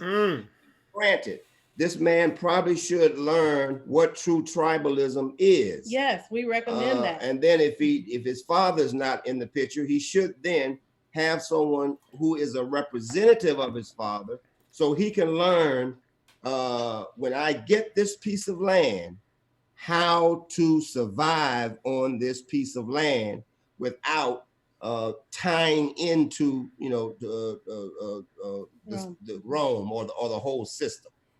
And hear me good, sister. No one is telling you to submit to a man who is not a man. By definition, again, husband has a definition. It has a function. So we're certainly not advocating. So you don't have to police all men. The only thing you have to police is your private parts. We're on a family show. You have to police your private parts, and you should have a patriarch that helps you do that. In other words, you shouldn't have a concern for what all men are doing. You should have a concern for who you allow to access the machinery. And so you don't have to worry about wicked men as long as you're not going to get into bed with one of them. Oh man! You know, so all of this takes care of itself. And in the request for biblical references, let me just touch on that, because I see a lot of that in a lot of these Hebrew debates and Hebrew discussions where we're grabbing scriptures as some sort of proof of something. Yeah, out of context and everything else. If you are attempting to talk about Torah and you haven't gotten into a tribal context, you close the book and you back away from the book. You put the book down. You are not qualified to discuss the book until you get there. Now, hey, I ain't got nothing. I'm trying to think of what I'm gonna talk about. I mean, they ain't. Let me make it in simple terms. The way I could do it is a lot. What I'm trying to say, what I've been trying to say, and what I'm even saying to myself is, I realize there's a whole nother level that I not only was totally unconscious of, didn't have any clue of, that I'm learning now, but I also see that our people you need to, like, people asking some of these questions, and come on, like, Spiritual Combat, we welcome all the questions. So if y'all have more questions, ask them. We're not gonna freak out on you, but also know that you don't know, and stop listening to these people, these teachers out here who telling you they do know, but they ain't got no footwork backing up that they do know. And I can say from, I have Elder Murray and Dr. Gina on my show, and I'm telling you that I've checked out their footwork from multiple angles. When I say multiple angles, I've talked to other people about them. I've did my research. Their footwork lines up with what they're saying. These other people out here teaching, their footwork lines up with wickedness. Because when you look at what's going on in their ministries, it's a bunch of mess. So understand that when I say this, and because I said all that to say this one thing, majority, 90 or more percent of our women and our men don't know what a real man looks like, and don't know what a real woman looks like. They don't know what a biblical spouse, what the footwork of a biblical spouse is. I didn't know what the footwork of a biblical spouse was. Koya didn't know what the footwork of a biblical man was. Now, there's a desire for it in there, but Koya, go ahead. You had something. Did you have something? No, Gina cleared it up really well. Hey. I was just going to make it plain for some of the sisters out there who see these men in different Hebrew settings, and they have a string of multiple wives, but the men themselves stay home and play video games. Yeah, and they're not men. They're not men. So like I said, she cleared that up. And she didn't leave no streaks. No, she did not. No streaks. Absolutely. No waxy buildup. No nothing. All right. Now there was another question, but I think I'll find that later. We're gonna continue with Sister Dr. Gina, if you could talk about book 2, and I'm gonna bring that up there. Okay, so book 2 is, so book 1 was about marriage, is about marriage. Just it's the basics. That's what book 1 is. Book 2 is we're zeroing in and we're looking at manhood, biblical manhood. So for the sister who asked the question about, essentially her question was authentication and vetting of a man. Essentially that's what her question is, and she was concerned about that. And I referred her to her patriarch, essentially, because that's how it works in the Hebrew way. And if she didn't have a patriarch, it would be for her to find her next nearest kinsman, okay, who was qualified to be able to perform the role of a patriarch for her. We do have that in the Levirate law, so-called Levirate law in Torah. And so the idea is there is the function of a kinsman redeemer, okay, which is the function at the level of a family, certainly, or a tribe, certainly brethren that dwell together or dwell near together, okay, but by extension, Hamashiach is a kinsman redeemer. And if a man is a chosen man who is part of the body of Hamashiach, he also will function, like you said, the footwork will also be that of a kinsman redeemer. And so we show how does a kinsman redeemer develop and what are the milestones on the way to becoming one. And so this is a book that we really think will be helpful for men and for women who are mothers of sons, also, who want to make sure that as much as possible, they're getting back into a structure that is going to produce the kind of men that we should be producing. We shouldn't be worrying about the caliber of men that are available for our women to marry. It's a sad state that we are even having to have these kinds of conversations because we've gotten away from systematically producing those men. Wow. So Hamashiach said, you're going to do greater things.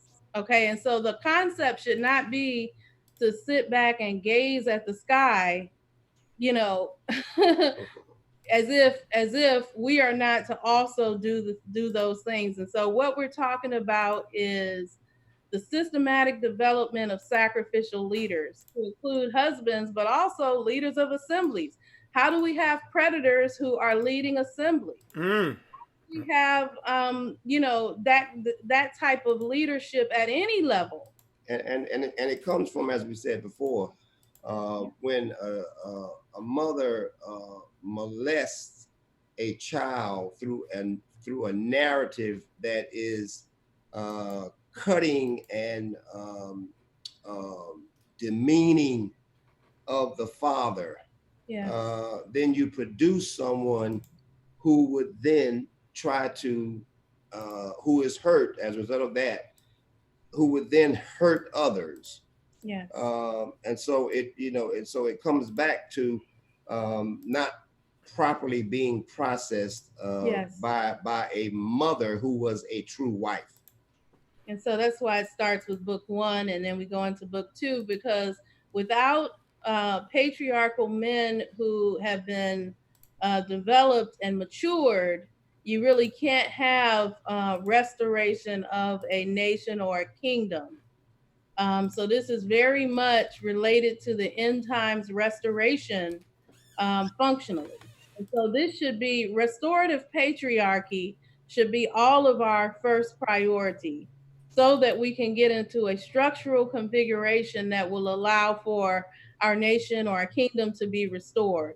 And this is what all of the tribes and the nations of the earth, all of those sheep nations, are going to submit to this governance. Okay. And so they're all, the whole earth is groaning. Okay. The whole earth is moaning and groaning for us to be restored. Right.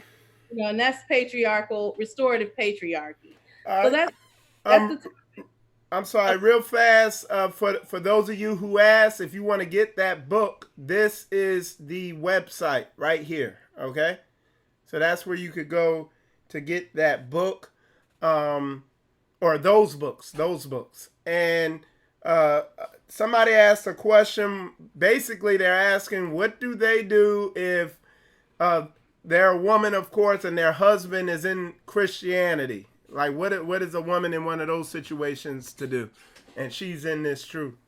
Okay, so I don't know the sister or the person who's asking what they esteem as scripture and or what they esteem as authoritative writings, but the counsel was given by the Apostle Shaul that she serve her husband, submit to her husband, in all humility, that she might win him. It's possible to win him. Now, if he is comfortable abiding with her while she being submissive and humble and setting forth this example, like the daughters of Sarah, it is quite possible that just that testimony alone, without speaking, she should not be verbally correcting him. She should not be trying to teach him the truth. She should not be pushing him to go to assemblies and hear other teachers. She should not be playing the videos of other men teaching. She should not be lifting up other pastors. She should be flesh out what the missive of the apostle says. You win him through your deportment. Mm-hmm. How you behave, that's the way you win him. Mm-hmm. Not trying to mother him or push him somewhere else to where he would be, become a eunuch. Because that's what the Christian church does. These women grab the man by the ear and they pull him into these Christian churches where they're going to essentially lift up this pastor that's there, who's going to be the dominant male in that social situation. And he doesn't want that. And this is why men lead men who are masculine men have left the traditional Christian church in droves because of this dynamic. And she needs to be very careful not to reproduce that same dynamic out of a zeal for Yah of trying to compel her husband to come into some ministry. And really that brings up, you know, we sometimes find ourselves saying uncomfortable truths. And sister, you really have to walk circumspectly, okay? Because you are part of your husband's house, and he is the head of that house. If there is a witness in your heart that the Most High Yah is the truth and that the truth is the truth, you are going to have to walk that out as best you can where you are. Because to go against the family structure that the Most High has set up, you would actually be behaving in a satanic fashion yourself. And that can be really hard to hear, depending on how your husband is. And I would say that if you know, and we never take it there, but a lot of times the next place people take it is, well, what if he's abusive? And then, you know, and then that opens up a whole nother thing. Most of the time, it's just that you think you see something before he sees it. And you probably don't actually see it as much as you will if your husband were to lead in it. And so the suggestion would be for you to calm down your zeal, and to allow him to see what he needs to see for his household. All right.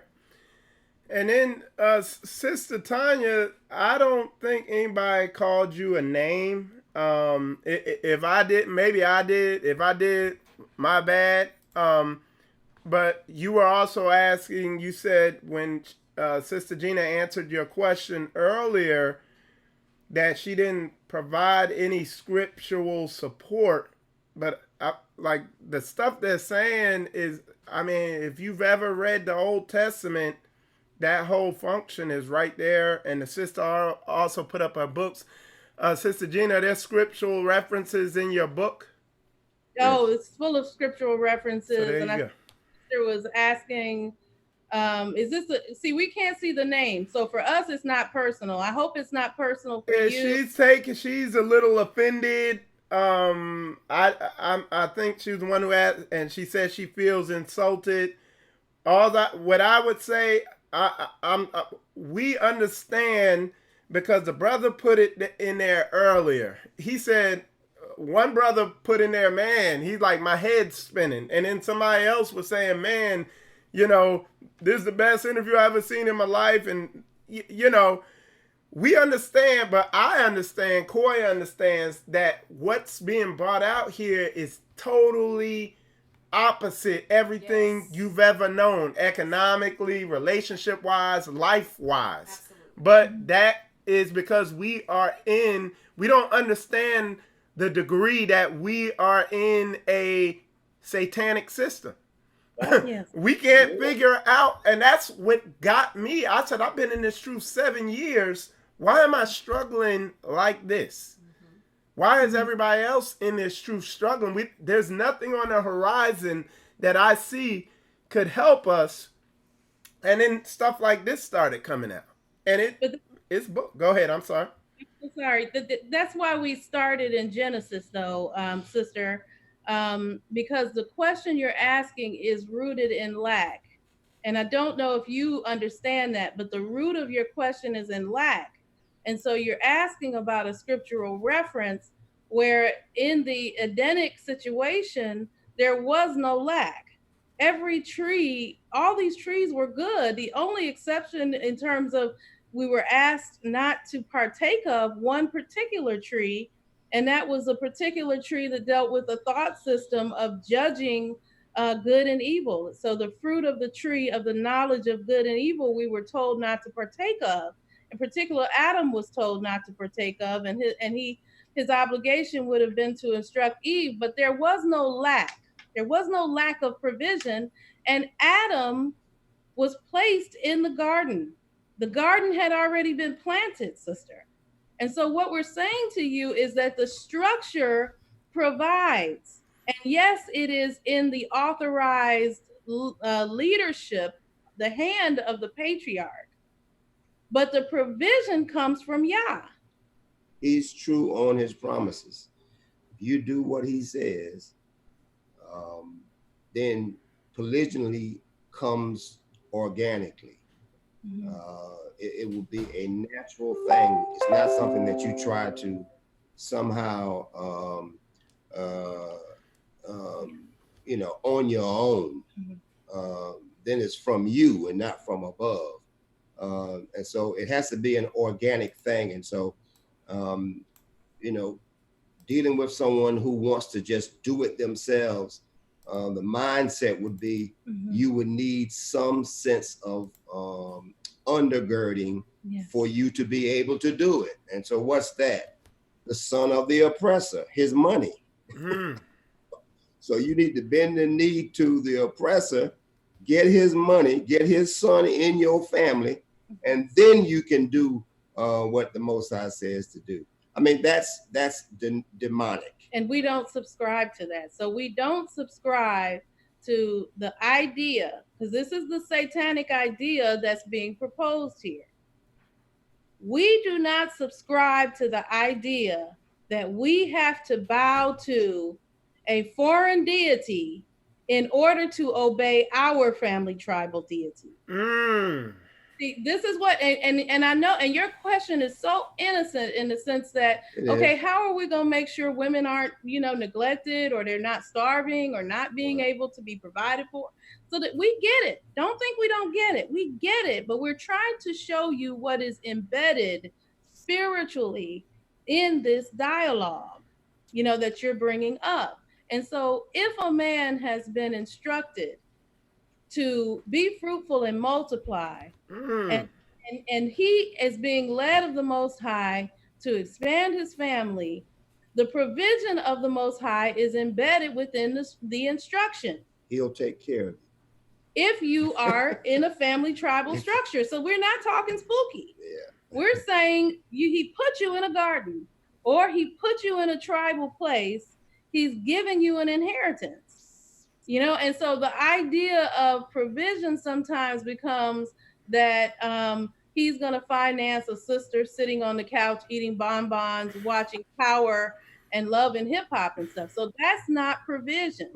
Provision is being fully integrated into this man's household, being a recipient of the provision of the Most High Yah through the means that he has. And so you ask for a scripture, sister, it's everywhere. It's every scripture. Because anytime you start dealing with a family, there you are in a garden. There you are in tribal lands. And then you even see in a desert place, the Most High sent what? He sent manna. Exactly. He sent manna. Even when someone was attempting to get around the family tribal system, he told them to go back, and he supplied just the water that was needed to get out of the desert and get back to the tribal group. Looking at the instance with Hagar. And so because of the agreement with the patriarch. And so if we deal with patriarchal tribal structure, we will not have to worry about provision. And this is it's a faith statement, because it's much easier to bow to Caesar. It really is. And just to build up what you're saying, what you find is what the Greco-Roman system has done is, like you said, made the object of worship money and women, and that's where a lot of it comes. Instead of trying to steer the woman's mind from, hey, he needs to be doing this for me, instead of family, nation, family, culture, Right. Yes, absolutely. Absolutely. Yeah. So we're trying to be more holistic, sister. I hope that you will consider that. I hope that you will consider, instead of separating men from women in that sort of way, I hope you will see them as a them and him, which is the title of book 1. I certainly hope that you will take a look at book 1, and then, hey, reach out to me with so we can continue this dialogue. We are not afraid for you to disagree with us. What we're doing has been tested over many generations, over thousands of years. So it's very, very stable and very sturdy. We're not insecure about what we believe. So we're very comfortable having a conversation about it. But we will cut to the core of the beliefs of the thought system that is being put forward, and that's not a personal attack, sister. We're dealing with the thought system. We're dealing with this spiritual wickedness in high places. Okay, these things are operating in the world, and they are projecting a thought system onto our people, and we have to get delivered and free from that. So we have to point it out. All right, that's good. And I'm gonna put again for those, because I see a whole lot more people have tuned in. It's like we doubled the viewership. Again, we're talking about biblical, not church, not Christian, not Greco-Roman, not Catholic. We're talking about biblical Hebraic marriage and family. And this is Elder Thomas Murray and Dr. Gina Murray. And if you want to see, get in on this discussion in person, they're going to be in Atlanta, October 26, 2019, 10 a.m. to 4 p.m. I'll be there also. And we're going to be at Torah Culture Assembly, okay? Let me put that up here if I can find it. And like I said, we're getting a true biblical breakdown on what marriage is and that hierarchy, and what's happening, what has happened here in the past couple months or whatever, as far as just with me and my walk, is I'm just getting some solid, real world biblical information backed up by examples that of a woman's true role and a man's true role. And sometimes it could be uncomfortable because there's a change in power structure and in identity of who everybody is, and it shakes things up, man. I'm telling you, I done had some emotional phone calls from some people. You know? Oh, and it's, just like with mechanical engineering, which is what you do. If this thing is supposed to fly, everything has to be performing in the way it was engineered to perform. That's good, man. And so, but we live in such fantasy that we still believe that we're flying, and we haven't even left the runway. You know what I mean? Because the plane has parts that have been damaged, and an engineer has to come in, do an assessment, do a diagnosis, and see this is damaged. This board has been burnt out, and then put the right parts that are in there that need to be functioning. And as you're saying, those parts are: the woman should know her job description, her role. The husband, the man should know his job description, his role. When children come, they should know theirs. Yes, sir. And before they even come together, they were already a son and a daughter. They should have passed the test of being good sons and good daughters. Yes. And because we don't have that, we still believe that we can fly with no jet engines on this vehicle. You're not going to defy gravity, and that's what we've had for all of the time that we've been here. Right. Okay. Did you have? Okay. Koi is here in the studio in attendance. I thought she had a question, but yes.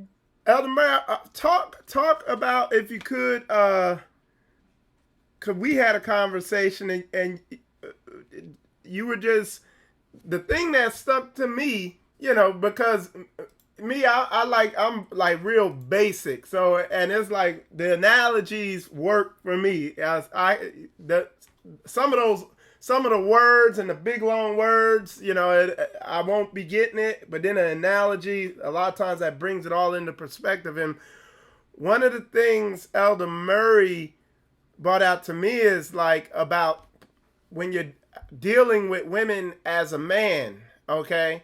And it really opened up my discernment to a lot of these Hebrews I see out here with multiple wives, and they're literally modeling the Greco-Roman Caesar system of, you know, kneel before me and all that stuff like that.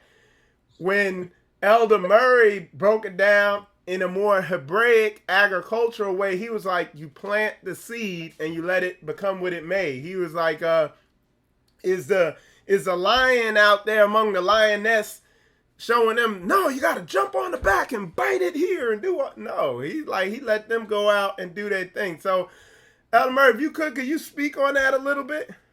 Yeah, I think we, from not coming from patriarchal fathers, it births a huge ego in order for you to even survive. Yeah. And as a result, your will is engaged, and you believe the only way to get things done is like, you know, some commercial that says, just do it. You know, you go out and just make it happen, you know. That is not a biblical way for a man to operate. A man who is a man understands that the Most High said, forever, seed time, harvest time. That's forever. It's going to always happen. And so as a result of that, a lot of men, if they marry too early and haven't really reached maturity, then they have to somehow one up on the woman. You know, they try to stay ahead by one upping on the woman, and so the whole idea of this money thing sometimes is used to say, if I'm the only one making the money, then I can control, you know, which is not a biblical narrative. You know, in my family, you know, my wives were planted by me. I planted my wives. That means I had them, they came in young. They were young. Gina, I met Gina, she was a teenager. She was late teenager, in her teens. You know, and my father, you know, checked her out and checked out her grandmother, you know, and her father, and we liked them. You know, I mean, hey, you know, I was going to do what he said, you know, so that, you know, that was it. He said her, that one there, he said that one there, that one there, that one, you know, and so I said, okay, you know. And so then as a result, they were planted in, you know, in my area, if you will. And then I took care of them. I pruned them when it was time to be pruned, you know, certain attributes, you know, with her, you know, she lost a mother when she was real young. And so this idea of loss was there, you know, that you could be abandoned or someone could leave you. And that was going to be difficult for that mindset in a polygynous type setting. Yeah. And so that had to be pruned by a word, you know, and this is what the apostle is saying about the washing of the wife with the word. So that had to be washed away, and that also therefore then prunes. And then as a result of that, once this tree begins to become mature and it then starts producing fruit, then I don't deal with it like trying to command it. It then produces what it is. It produces what it is. So if it's a fig tree, the figs are going to start coming. And then when if the figs come on the very top leaves and not the lower leaves, I can't scream and say, why aren't figs coming down on the lower leaves?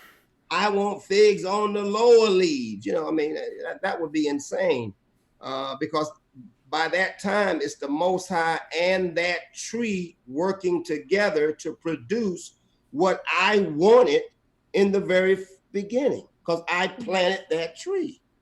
Yes. And so a woman is likened unto a tree when planted and taken care of, watered, pruned, making sure they're in the right area for direct sunlight.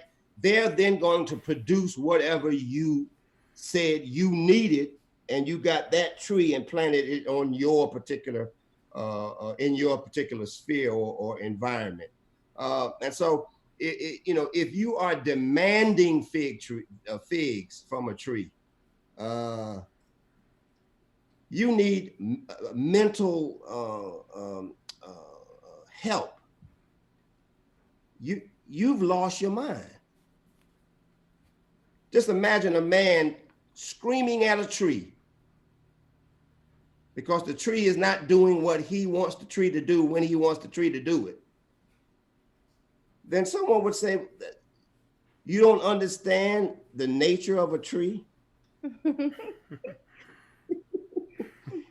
and of course, he's going to have a short life because, the funny thing about women, the more you demand, the more they're going to sit down. It would be a thing where they were saying, well, I was about to do it until he said do it. I ain't going to do nothing now. And so we have to be wise in dealing with our wives. Wisdom, that a lot of brothers ain't got that one. But go ahead. We have to know what type of tree we have. Yes. And then when you accept that tree, when that tree becomes and begins to produce what that tree is, you can't then want to renege or want to somehow reconfigure that tree. And it cannot happen. In my family, every wife has a particular area that they deal with. Gina is my senior wife. She is the CEO of our family, the Murray tribe. She's the CEO of the Murray tribe. Another wife deals with the finances, CFO, and she also deals with the whole schooling and the educational piece. And I have another wife that deals with the whole wellness of the family, and she has an assistant that deals with that wellness of the family. And then someone will ask me, what's your role? What do you do? I'm the owner. Hallelujah. I own it. It's my name that was given to me by my father, and it was given to him by his father. And so I don't know, I hope you picked up on that. So women are not just, cookie cutter sort of, interchangeable pieces. No. Each woman has been selected to fit into a particular role in the entity. Okay. In this patriarchal entity. Hold your thought 1 second. Hey, Hetcherson, man, you covering something we talked about earlier. And I'm gonna be honest, Elder Murray and Dr. Gina covered this so good, you kind of look stupid in there asking that. Okay, so what you need to do is when this live's over, just go back, because somebody asked the same question, and you kind of look dumb asking how does he provide for all the wives? You're showing how you probably have never read the Old Testament, basically. So you're looking real bad. So I'm just putting that out there. All right, go ahead. So, but just you're talking about the wives and how they're functioning. So basically, the husband is operating from a standpoint of being a secure patriarchal man. So he's not going to drop down to the level of a wife and try to force something or make something, because if he selected her, right, she is what he selected. or if she was selected by the one who is his patriarch or his father, then he trusts his father. Because someone always knows us better than we know ourselves. Yes. I mean, we need some type of tool for us to even see our image. So, and then, the prophet Jeremiah said, the heart is exceedingly wicked. Who can know it? So how in the world can you fully know yourself? It's impossible. Yeah. You're going to have someone that is actually looking at you, that you trust, that has a track record of knowing men and how to deal with men, to actually say what they see in you and on you, and then you have to trust that particular person. And so with our being raised by women in a matriarchal type setup, we are distrustful of men from the very beginning. Yeah. And so as a result, we are then nullified from actually being in the will of the Most High, because he operates from men to men to men. With women as helpers. With women who are the possessions or the property of those men that help them. And so, and this language is not, politically correct. I mean, it's not, I'm not trying to,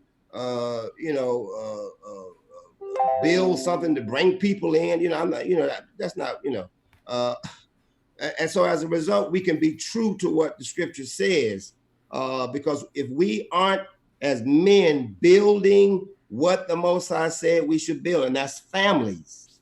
Oh, yeah.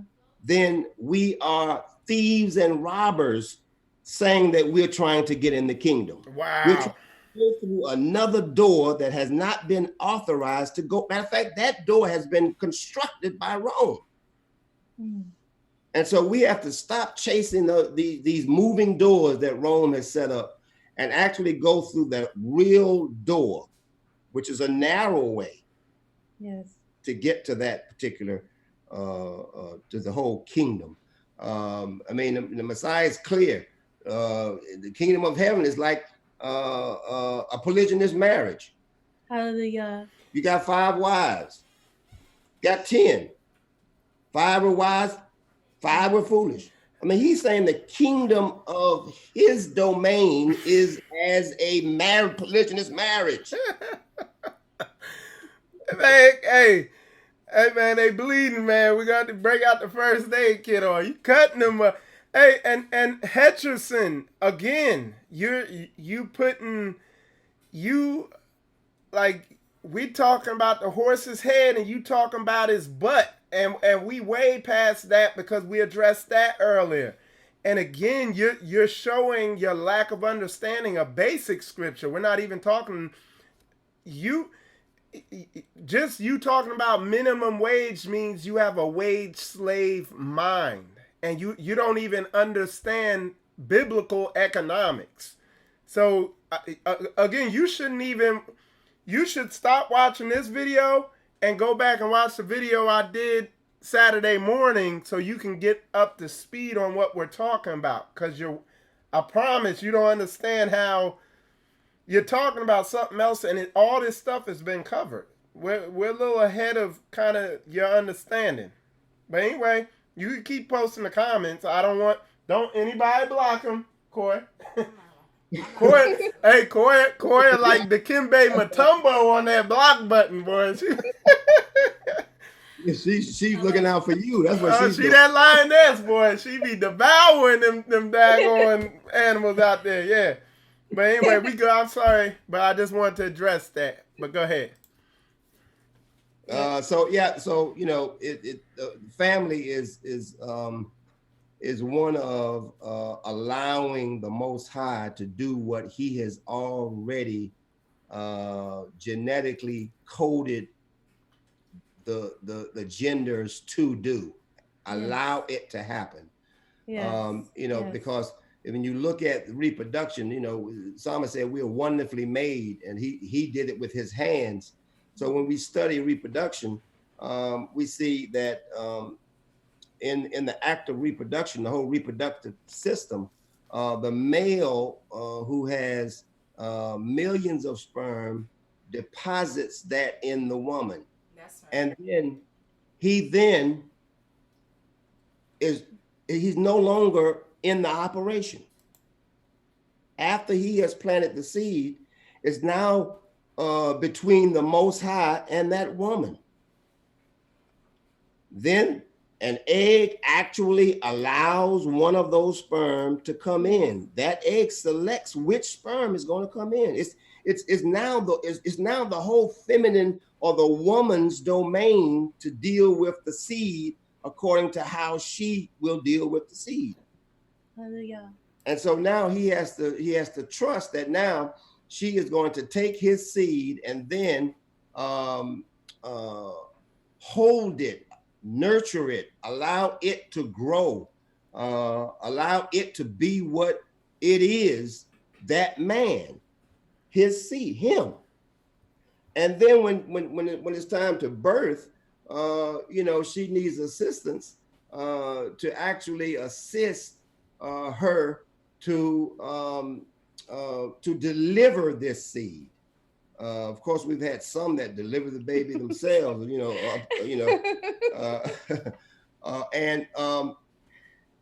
and then she then processes this child, the finishing work. She processes the smaller details of this, if it's a son, to be like his father. Yes.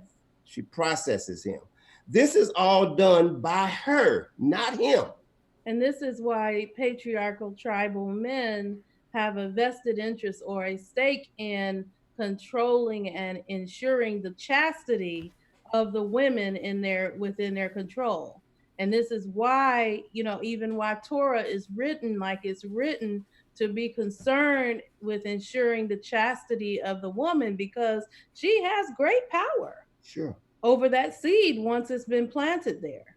Because a man's enemies are of his own household. So how'd that happen? That means while you slept, brother, an enemy came in and took the processing operation of, quote unquote, your wife and actually shaped your seed against you. Yes. Mm. So we have to, really begin to understand that you can't force. Because to force is to not respect the natural law which has already been put in place. It's to not respect what the Most High has already put in place as to how things work. It's to lack wisdom, to try to force. And so when we select incorrectly, first of all, don't control the chastity of the women in your environment. Let them be, running amok and filthy, and then you grab one of them with no wisdom, so you select incorrectly, and then you realize you're in over your head behind the 8 ball, and you want to try to force something. Yeah, you're mad, you're angry, and then you want to try to do some correction. I mean, you're too late then. Now, you realize you're on the wrong plane, going in the wrong direction. You upset. What can you do? You might as well sit down and be still until the plane lands.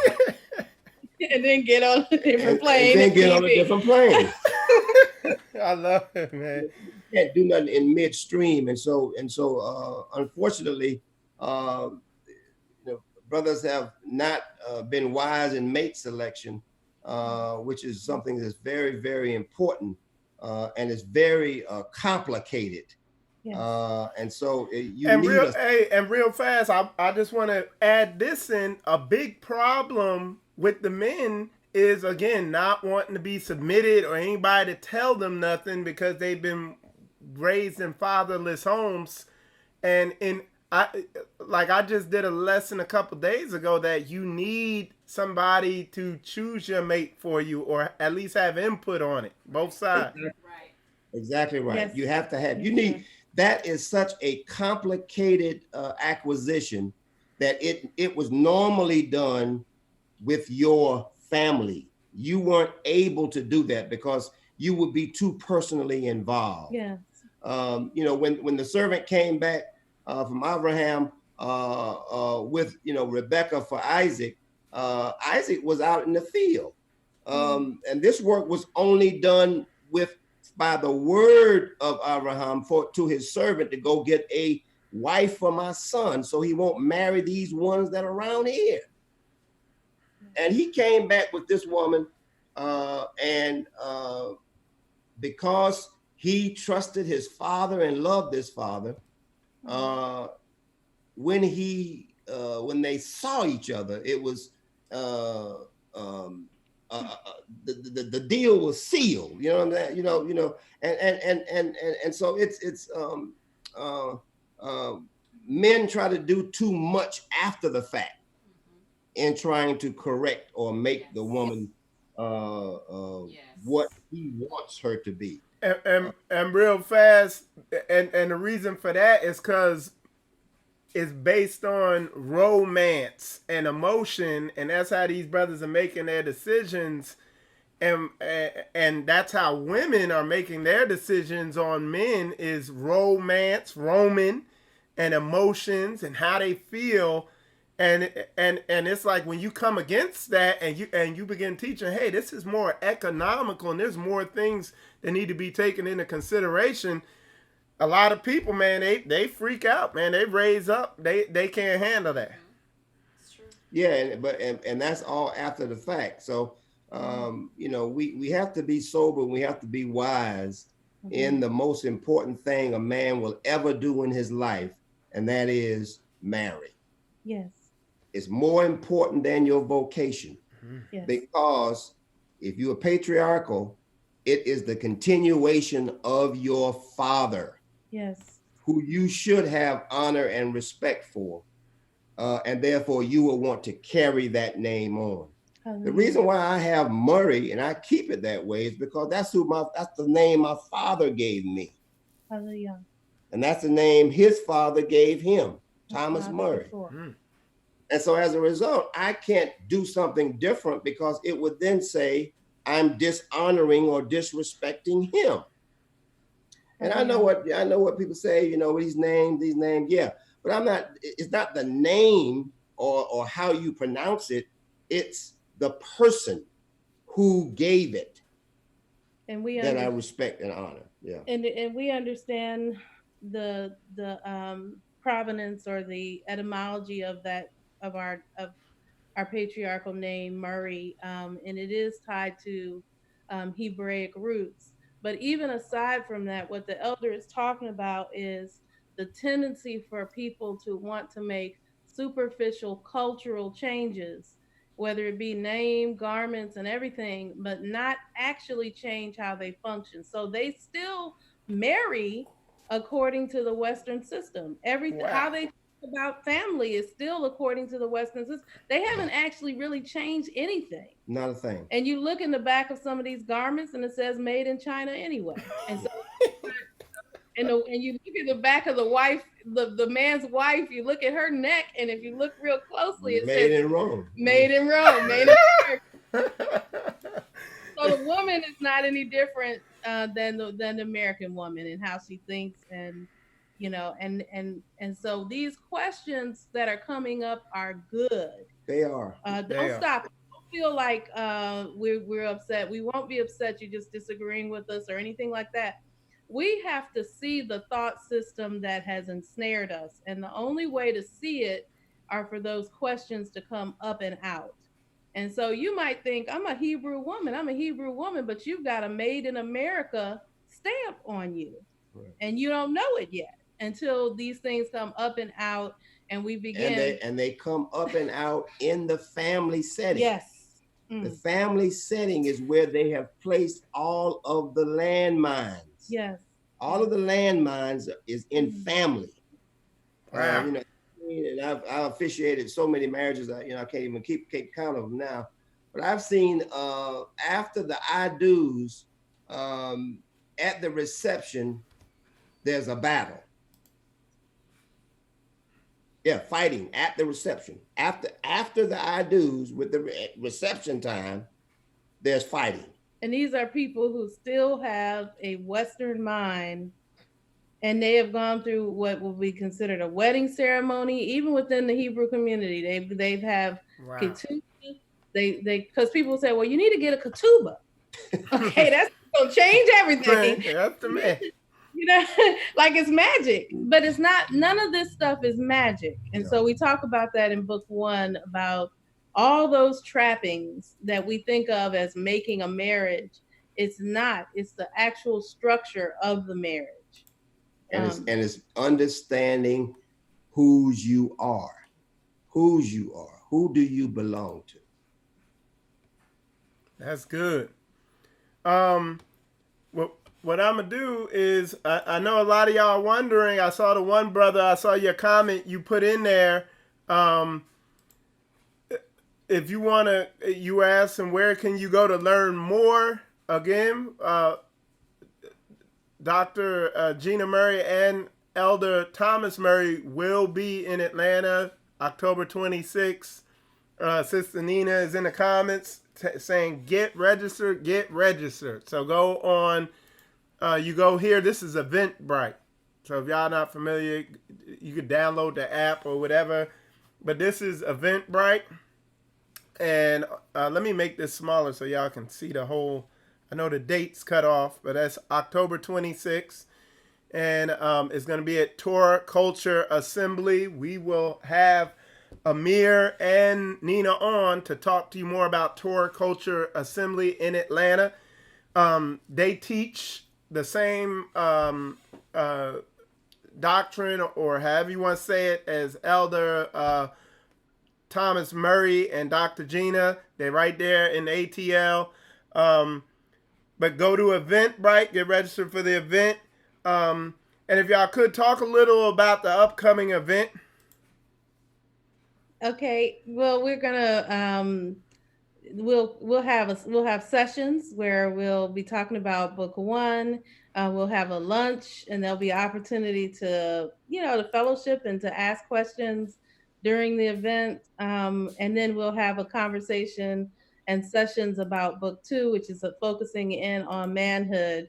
So you will be comfortable to ask your question, and so you will, whatever, within reason, a respectful question, we are happy to answer.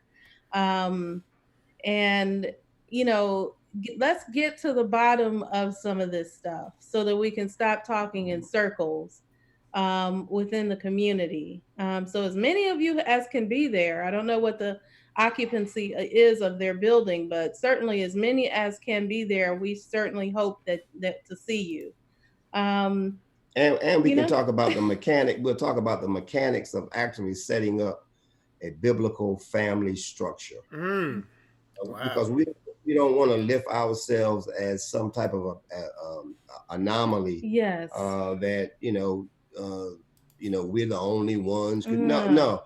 If there's the manual, it's called the scriptures. If you follow this, your family can be set up the exact same way. And so we will be there, and we're open to anything. I mean, we plain people, and we love folk. We love folk, and we pray and really desire the best for everyone, and particularly for Israel, that that they'll be saved, that they'll be saved from this Romanized satanic thought system that is. So let me ask you, because this just popped in my head, but is that where it's meant, but you will be saved in childbearing? Does that tie into that scripture? Yes, it is, because what happens, I guess I can say it this way, when a husband goes in his wife and deposits his DNA, it then hijacks her whole body.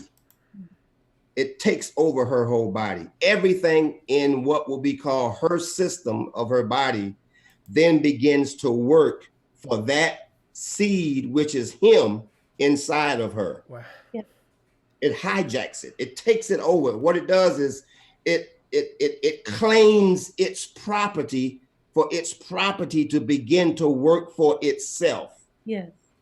And then when it happens, and so when she has a child, she is saved from herself, her own individualized self that the enemy pumps up because she loses herself in the whole process of carrying a child.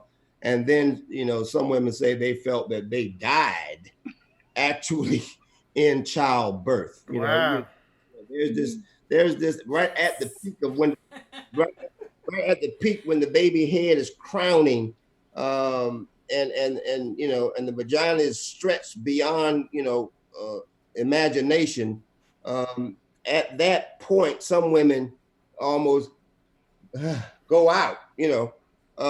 But because the natural forces, everything is going on, you know, the baby automatically twists and the shoulders line up, and you know, the baby twist almost spirals out, and it's beyond her control. So she recognizes something has taken over me. Yeah. And when you understand the mechanics of it, it is the husband. The husband has contracted himself to the seed and then put himself in her and then expanded. The process is that he is being expanded inside of her to the point where she can't even fathom what's going on. And that's what's happening, Yisrael, prophetically with you. The Most High has become a seed in Hamashiach, fallen to the ground, and comes back up and becomes many, but still one. And so you have the Ruach of the Most High giving animation to this corporate unified entity. And that is the fulfillment in the end times. That is the marriage. That is the prophet Ezekiel spoke of, this unified body. This him going into his wife is the same as that. According to natural law, she becomes fully used by him. Right. And then when Israel produces fruit, which are spiritual character, Israel is saved. You know, love, you know, joy, peace, you know, all these things. Israel is then saved. But that's on a higher, holier, heavenly level. We're talking about the beginnings of it, which you can't forsake trying to get to the more complicated or the higher. Because the Greek mind, it is the Hellenization. The Greek mind is the one that makes everything into an abstraction. We must resist that. That's, you know, we can't spiritualize and make things into an abstraction. We must deal from natural law upward, and instead of trying to jump to the abstract. I call it dangling trees and expecting fruit. You know what I mean? How in the world you have fruit coming off a tree that's hanging up in the air with no roots? You have to have an established root system in order for fruit to be produced. So you can't just magically do things, you know, midstream without actually going through the fundamentals first. That's right. That's good. That's good, boy. So again, if you want to get, because I see some of y'all had asked, if you want to get Dr. Gina's books, that's the website right there on the screen. And the brother who said he wanted to learn Dr. Murray's, Elder Thomas Murray's teachings, again, the way the brother operates is his wife is, and I'll let you explain it, Elder Murray, that she's educated in all the same stuff, you know, you've taught her, and she's written books on the stuff that it's the same stuff that you've, you know, taught to her. I'll let you explain it though. Well, I'm fortunate.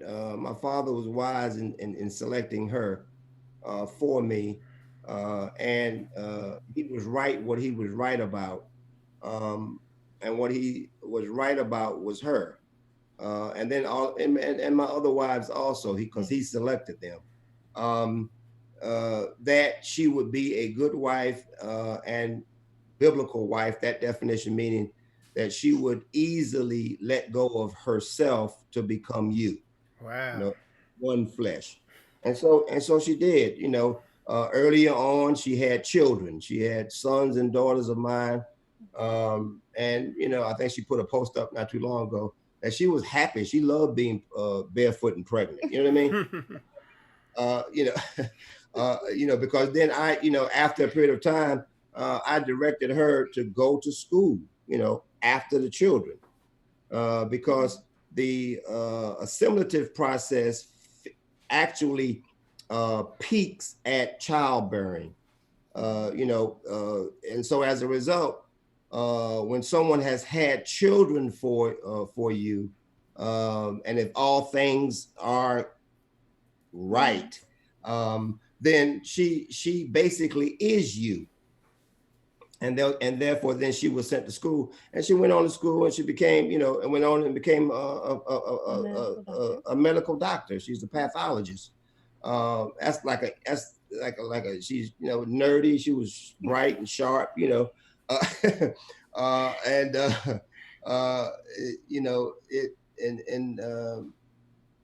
she's rose to her, the top of that particular profession. And so it's a thing where she's been successful, and a lot of people see her. They see her out, and they see her writing the book. She's very visible. I'm not, and that's the way I want it. She is able, because she is a perfect wife, and when I'm using that biblical perfect, I mean matured. She, not wanting nothing. She's reached that level of being a wife of assimilation. And so as a result of, I have Shabbat meetings with my family every Shabbat. I meet every Shabbat for years. And so over all of the years and hearing me, exegete the passages of scripture, she then took that and then wrote it. Book 1 is about family. It's like Genesis. Book of Genesis is about the beginnings of this Hebrew man and his generations. That's what book 1 is about. Get your family right.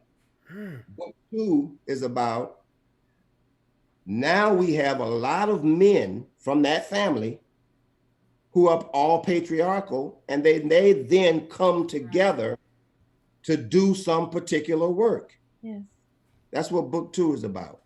And it's a fail safe, because if we missed anyone, if any father missed something that happened with his son, there's a kinsman redeemer that will come along and make up for the gaps. Yes.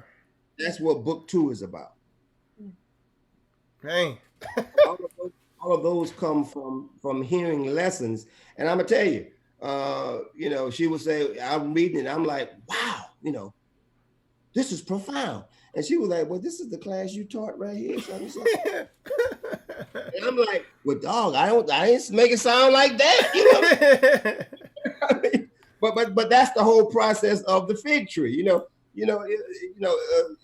it's a beautiful thing when it's done properly. Everyone receives their honor in what they do. I hear the mother of that young prince in Proverbs 31 at the end. She says, "Give what's hers." She did this, so give her honor. She did it she worked it with her hands. Give her the honor of that. We know it's yours, but give honor of what she has done. And I think a lot of time, because we're so we're just so non-honorable. Pride. It's pride. Yeah. We want to steal even glory. that really doesn't belong to us anyway. It belongs to Yah. But however, we should give that honor and glory to the wife if she has done what it is that she was purposed to do in being a wife. And so I believe that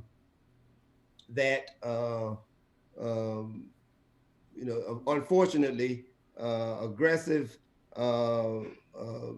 virtuous women in the Hebrew community take hard hits.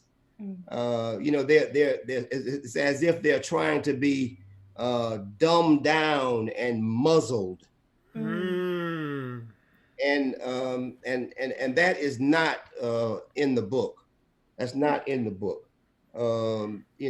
Sarah came to Abraham and told him, now I know I told you to go in her and you did what I said, because I'm working for you because I belong to you. But I think I messed up.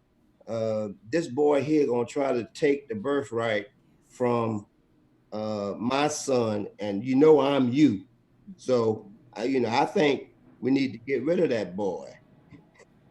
So he didn't necessarily want to do it, but then the Most High sent a messenger and told him, look, Sarah right.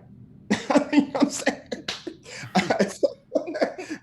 And so that speaks volumes to me, that if you have an actual part of yourself, if I'm in a bind, for example, and I have an extension of myself, and I've lost I've lost a family ring under a couch, and it's a big heavy couch, and I don't have the strength to lift the couch up out the way.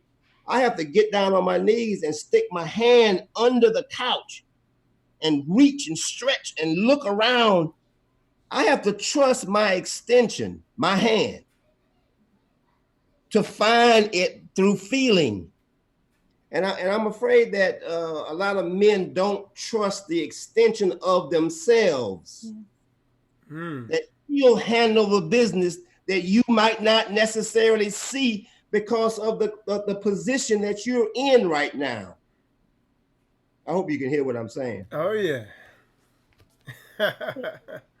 The dominant system or the captivity has our men in a certain position, and the power move is to do what Torah says: select properly, and then process the feminine, and then use that extension in a way that's wise.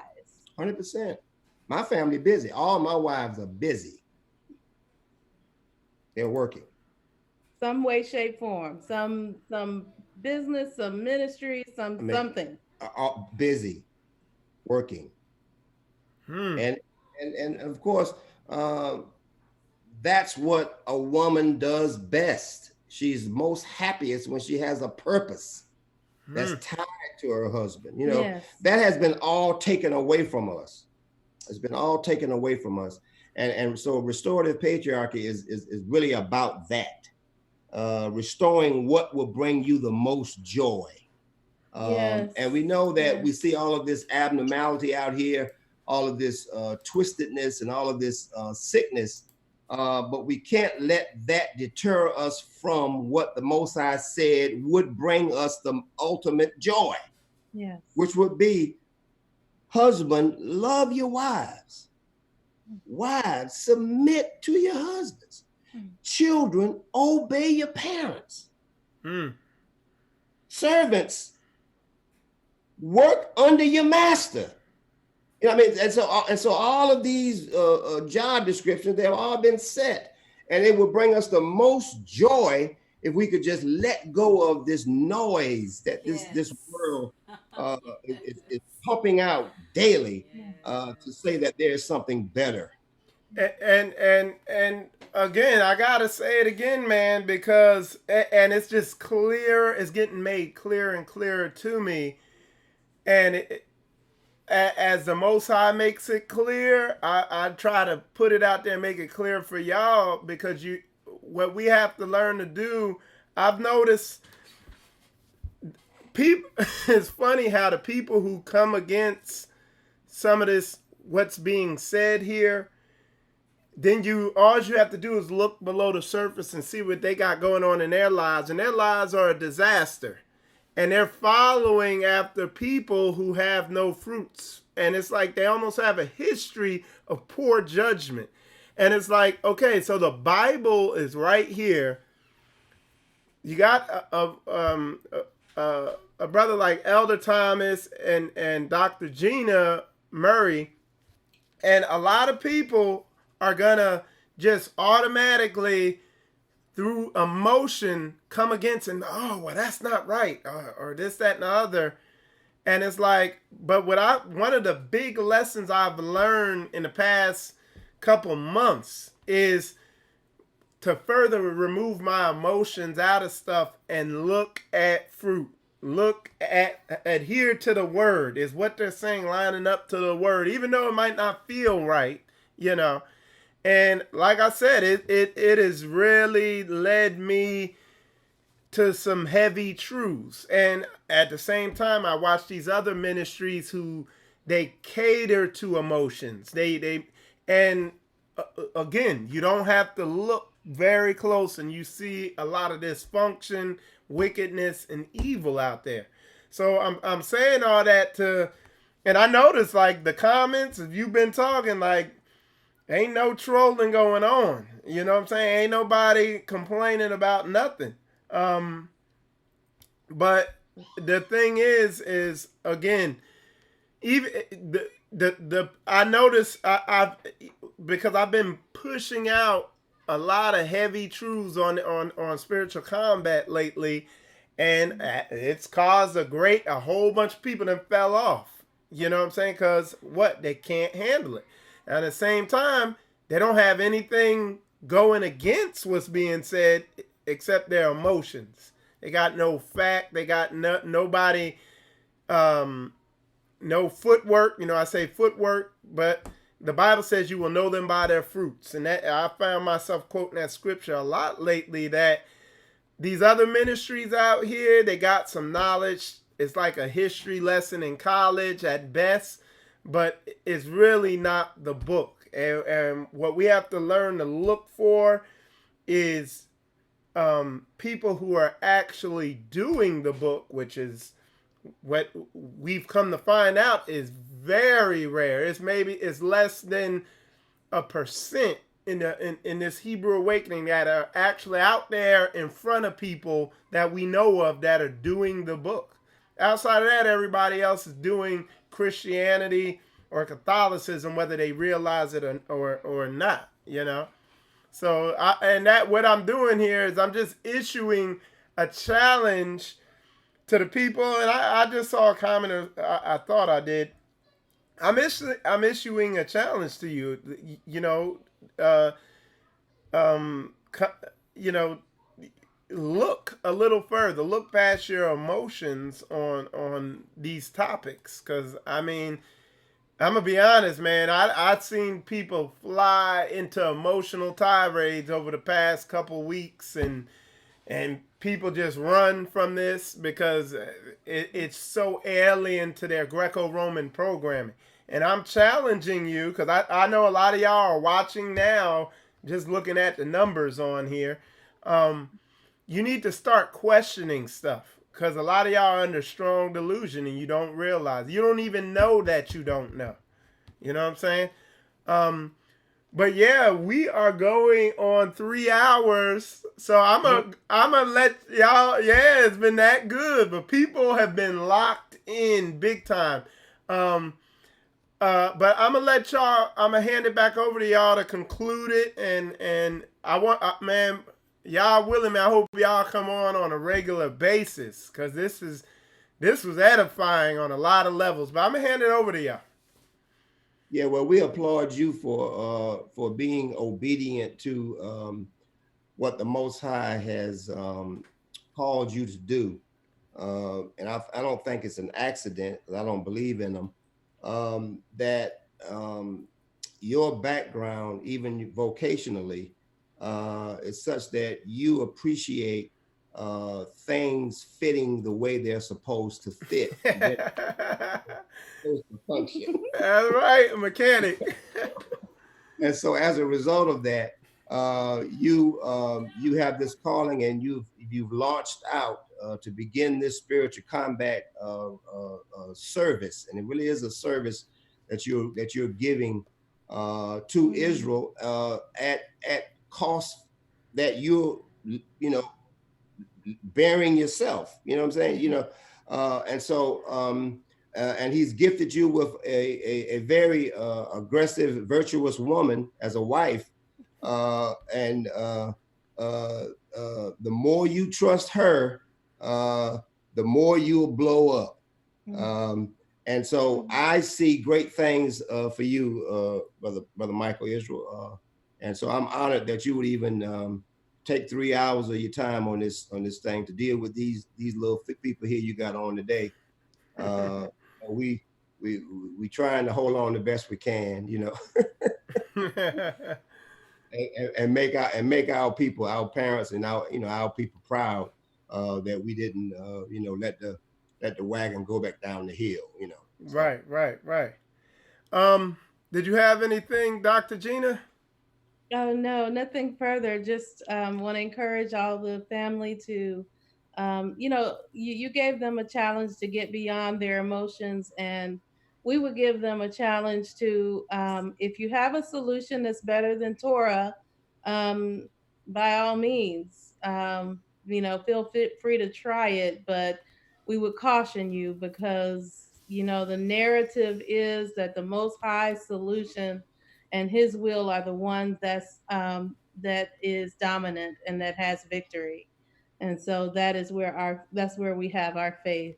And so we love you and we hope the best for you. Just remember, every decision you make in terms of structure has a effect. It does. On your whole lineage going forward. And so we should be sober about these things. And we look forward to seeing you soon. We hope we can see you soon. Okay, yeah. All right. Go ahead, I'm sorry. Yeah, come on to Atlanta to this event that we're going to be there in October 26th. The 26th. If you can, so that you'll be able to see Gina. You better put your eyes on and see her in living color. And see that we mean you no harm. All right, and again, if you want to go to this event, it's Eventbrite, okay?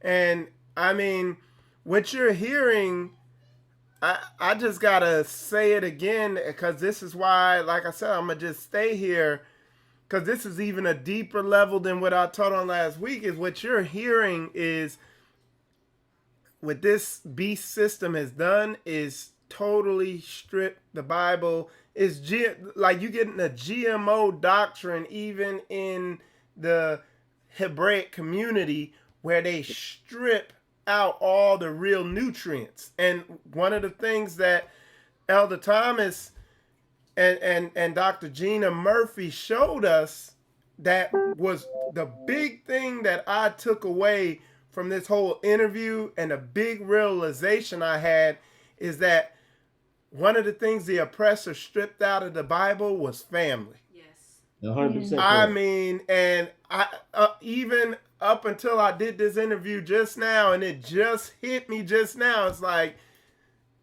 what I was teaching last weekend was the fact that the economics have been stripped out of the book also, which is a big thing.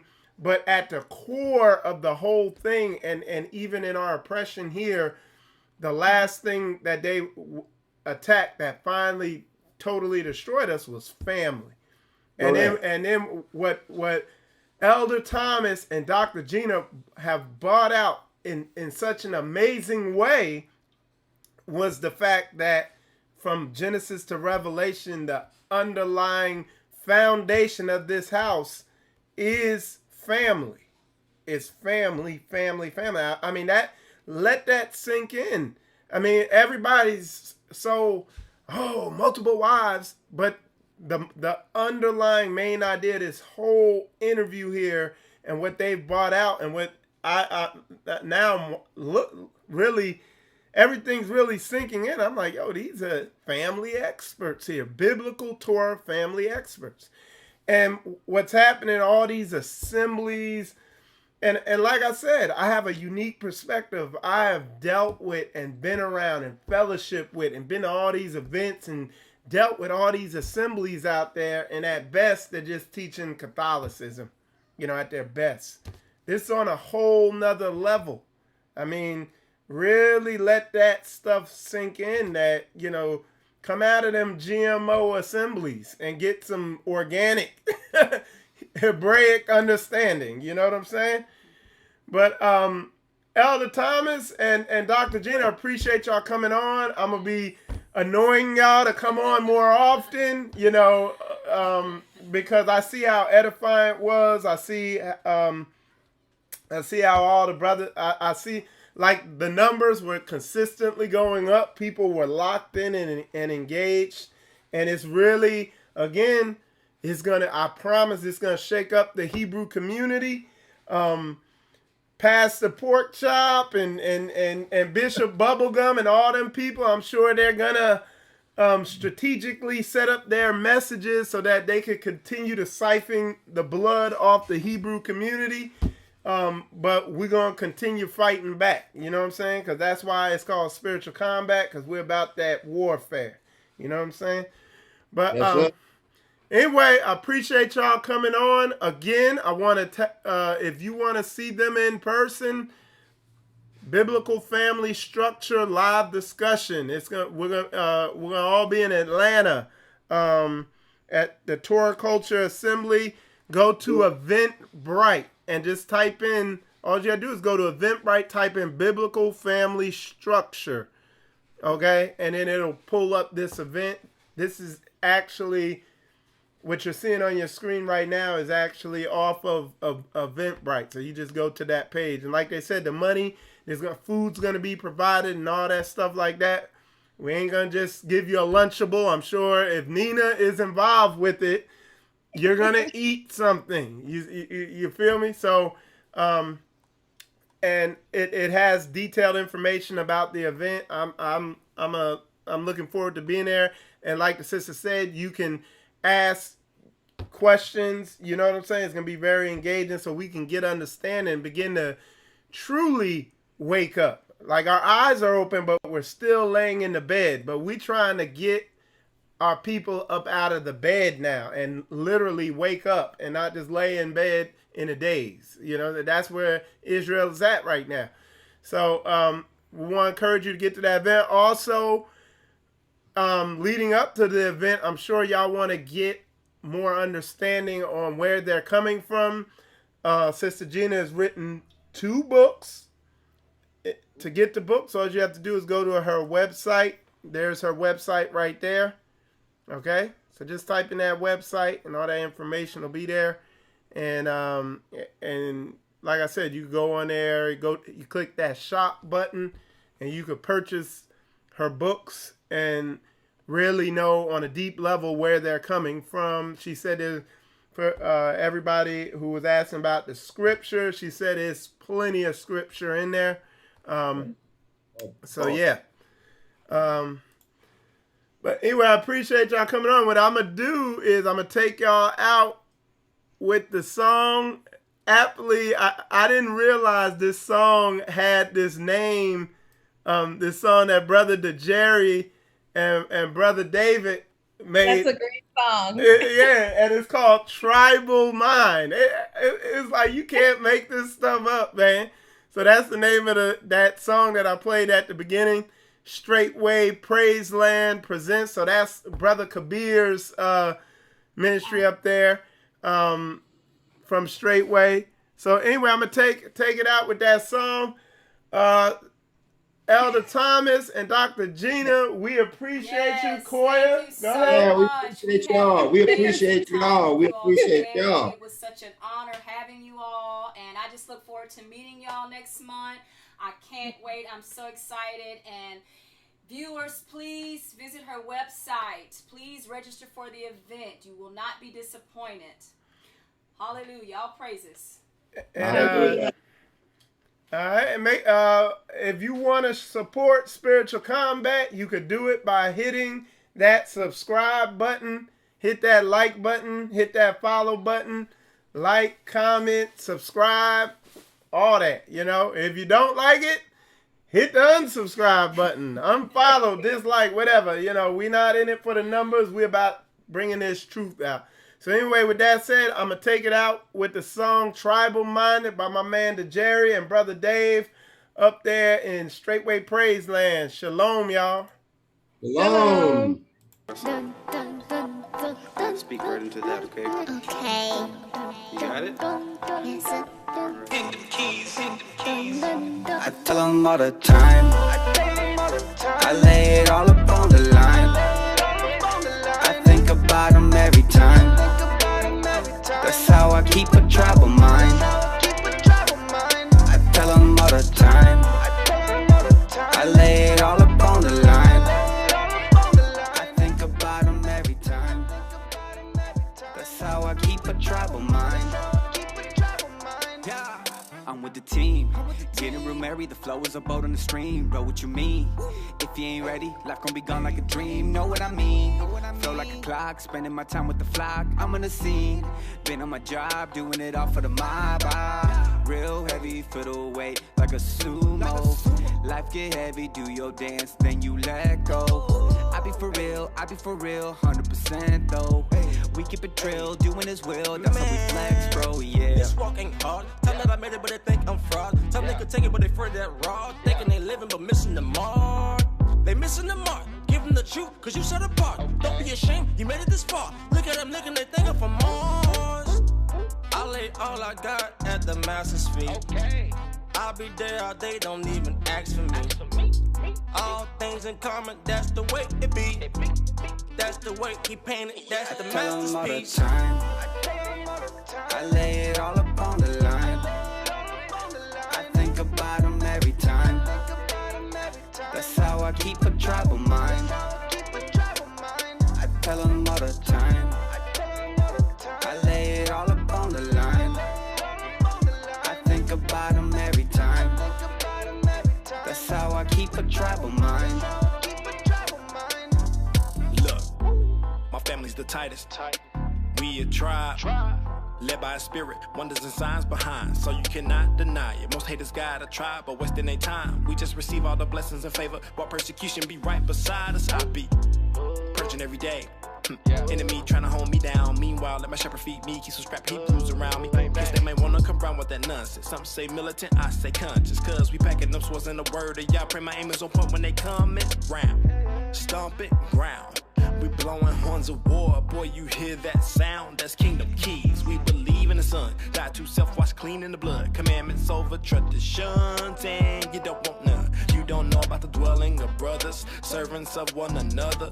Love of Christ put in actions, factions not found among us. Nothing but crowns among us, exude the power from us. Reigning with Christ forever, I call it tribal thunder. I tell them all the time, I lay it all up on the line. I think about them every time. That's how I keep a tribal mind. I tell them all the time, I lay it all up on the line. I think about them every time. That's how I keep a tribal mind.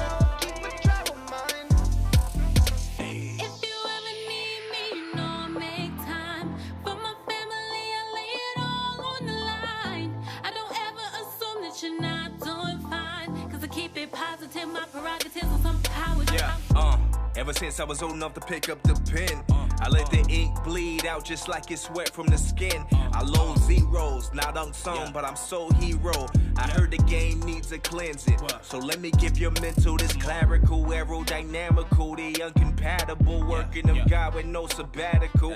They ask me how I carry the weight of the world on my clavicle. I just tell them take a step at a time and then stomp until the gravel loose and the ground to tremble when I move the pencil just a little to scribble prophetic words from the temple. These bars hurt from the arc words. I came out of the dark first, thinking I'll go backwards. No sir, no I tell sir. them all the time, I lay it all up on the line. I think about them every time. That's how I keep a troubled mind.